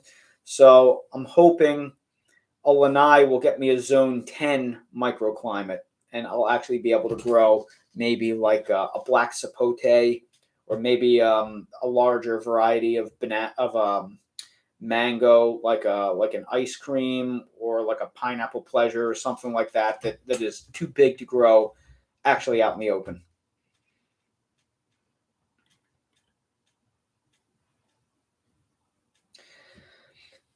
Spider Greg, no, I will still grow citrus in Florida. I'll try and grow I want to try some of the HLB tolerant varieties, and I'll probably keep a few in pots in a screened-in porch, but I won't be able to grow them as freely as I can here. It's crazy to say it's easy to grow citrus. It's easier to grow citrus where I live now than in Florida, but that's years away, so I'm not too worried about it. Andrew Paris, any chance you could give my wife Tara a shout out? Absolutely. Thank you for watching, Tara. I really appreciate that so much. Also, What is the best vegetable and why is it asparagus? Well, I'll tell you, asparagus is definitely probably the easiest vegetable to grow, as long as you don't do the dumb thing I did and plant it in a raised bed next to all my other raised beds because it's so invasive. But man, oh man, is that the easiest thing? And it's one of the first signs of spring because it's the first thing I get to harvest. It starts breaking ground the first week of March. Everybody has to grow asparagus. Just segregate it from the rest of your stuff because it takes over the area. Bill V5H. Do figs in 10 to 20 gallon containers produce large crops? Define large crops. Will they produce as much as in ground? No. But in terms of potted fruit trees, figs and citrus are probably your two most productive potted fruit trees, at least that I've seen. The production that you can get is amazing for a tree that's only, 5 feet tall. You just have to know when you grow them in figs, you have to prune them back heavily every year because they produce the main crop on the new season's growth. So if you don't prune your potted fruit trees, they'll put on very limited growth because the growth is limited to the size of the roots. So if you don't prune them enough, they won't put on enough new growth and you won't get very many figs. So potted fruit trees, you really have to cut them back. The Dale merch, you know what? I discontinued a lot of the Dale merch, and that's because they weren't super popular.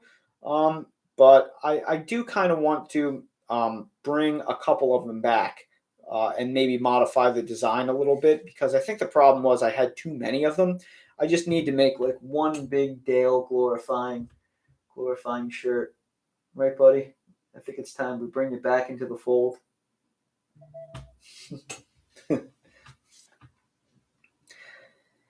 Advice for 9B gardener. Start early as possible, and get yourself as much shade cloth as you can fit. The key to success in 9B is to start throwing shade cloth up on things in May. As soon as it starts getting into the mid to upper 80s, shade cloth, shade cloth, shade cloth, and don't forget shade cloth. Where is Dale? I had him come over earlier. I have one more treat, one more appearance, buddy, because my voice is giving out. Come on up. Wait. Very good. Oh, you're so sweet. Last treat for the night. All right, I'll give you yogurt later, buddy. Go ahead. I have no experience with parasitic insects, Emma, so I don't know if it works. But I can tell you that the paper wasps certainly help a lot in my yard. They're not a parasitic wasp, but they eat a ton of bugs. Any thoughts on how early you can truly start potatoes? You can start potatoes as early as you can protect them from frost. So once your ground unfreezes and won't freeze again, you can technically plant potatoes. And if they sprout and break through before your last frost date, you can keep burying them under dirt. Or you can just, once they break ground, you can just throw some straw bales on top of them and cover them in straw bales. And that will insulate them and protect them from freezes as long as it doesn't freeze that thermal mass through. So the answer to your question is, when does your ground unthaw and never, when does your ground unfreeze and never refreeze, and how much work do you want to put in? Because if you want to keep burying the potatoes, they'll keep sprouting through. So that's your answer. Dave's here. How much longer would you expect it to take to grow seedlings like nightshades to transplant in a cold basement 55 degrees instead of room temp 67 degrees? You could probably drag them out another week or two. It definitely will stunt them. But see, the problem you have to understand is if you're staying underneath 60 degrees for a long period of time, you may wind up with nutrient uptake issues even if you are fertilizing them. So you have to make sure that you don't see any purple veins in your tomatoes. If you're seeing the appearance of purple lines in there, that means that it's too cold and your nightshades can't uptake nutrients because your soil is too cold. So you can use cooler climates to keep them growing more slowly, but you have to make sure it's not so cold that you're getting purple or yellow or otherwise discolored veins in your leaves. Do you grow ginger? Debbie Thompson. No, I have never grown ginger, but I would like to try. Does music make plants happy? Don't know the answer to that question, but it would not surprise me. If I saw a scientific study claiming so, I would have no reason to doubt it. At this point, I'm open to anything. Do you get cucumber beetles, and how do you deal with them? No, I do not get cucumber beetles, and this is why. I grow only burpless varieties of cucumbers. So, certain cucumber varieties, most cucumber varieties, make a chemical that attracts them in. And once you attract them in, they are here. But if all you grow is burpless varieties of cucumbers, they create so little of that cucurbitacin chemical that lures them in that you may never attract them to your yard. Now, this is not 100% because they still, all plants, all cucumbers still make small amounts of that chemical, even the burpless varieties. However, if the levels are so low your yard goes undetected, then you're not going to have the cucumber beetle. So that's why I grow all burpless varieties, and I've never really had an issue. I've only ever had a problem with cucumber beetles 1 year in the near decade I've lived here, and that's because I grew varieties outside of my comfort zone, and one variety brought them in, and then when that variety brought them in, they hit all of my varieties. Once you bring them in, they'll hit everything. Yeah, burpless and self-pollinating varieties. So if you grow all parthenocarpic, burpless, ganaceous varieties like Merlin and Diamant and Party Time and Socrates and all of those other ones, you probably will not get the cucumber beetle, but it's not guaranteed. If not, the benefit of growing those parthenocarpic ones are you can keep them covered in insect netting 100% of the time because they don't need pollination. So you can keep them covered, and even if you have the cucumber beetle under insect netting, they can't get to them. All right, folks. My voice is almost out of steam. I've been doing this for over 2 hours. My throat's about to give out. So let me answer one more question.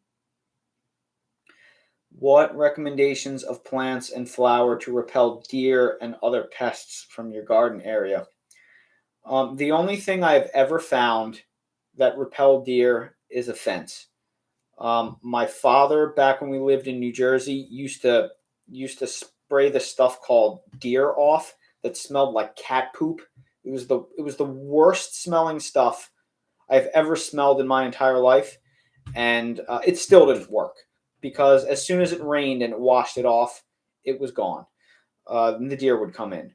So the only thing that works against deer is fencing. And if you can't afford a fence, what you can do is you can run fishing line or see, the thing with deer is you don't need a complete fence. You don't need a big intricate fence. You just need to run cables because they're so lazy and dumb they won't crawl through them. So if you just if you just put some wood posts and you get yourself some 1/8-inch cable, you can run one at 6 foot, at 4 foot, and at 2 foot, and the deer won't go through it. It's too high for them to jump. They're just too dumb. So you don't need a big fancy fence. All you really need are just some 4x4s and a couple of 100 feet. You can buy 500 feet of 1/8-inch stainless steel cable for like $50, and you can make your own makeshift deer fence that'll keep them out. So, yeah, deers are dumbs. That's true. So, if you just run some fishing line's kind of dangerous because if you have a kid over and they don't know it's there, they could clothesline themselves on a clear cable. But the point I'm trying to make is you don't need a fancy fence. You can just stick 4x4 posts in the ground and just run some cheap 1/8-inch cable, and that'll keep them out for the most part. So that's kind of all I have left in my voice. I still have to eat dinner. But thank you all so much to everybody that joined in on the live stream.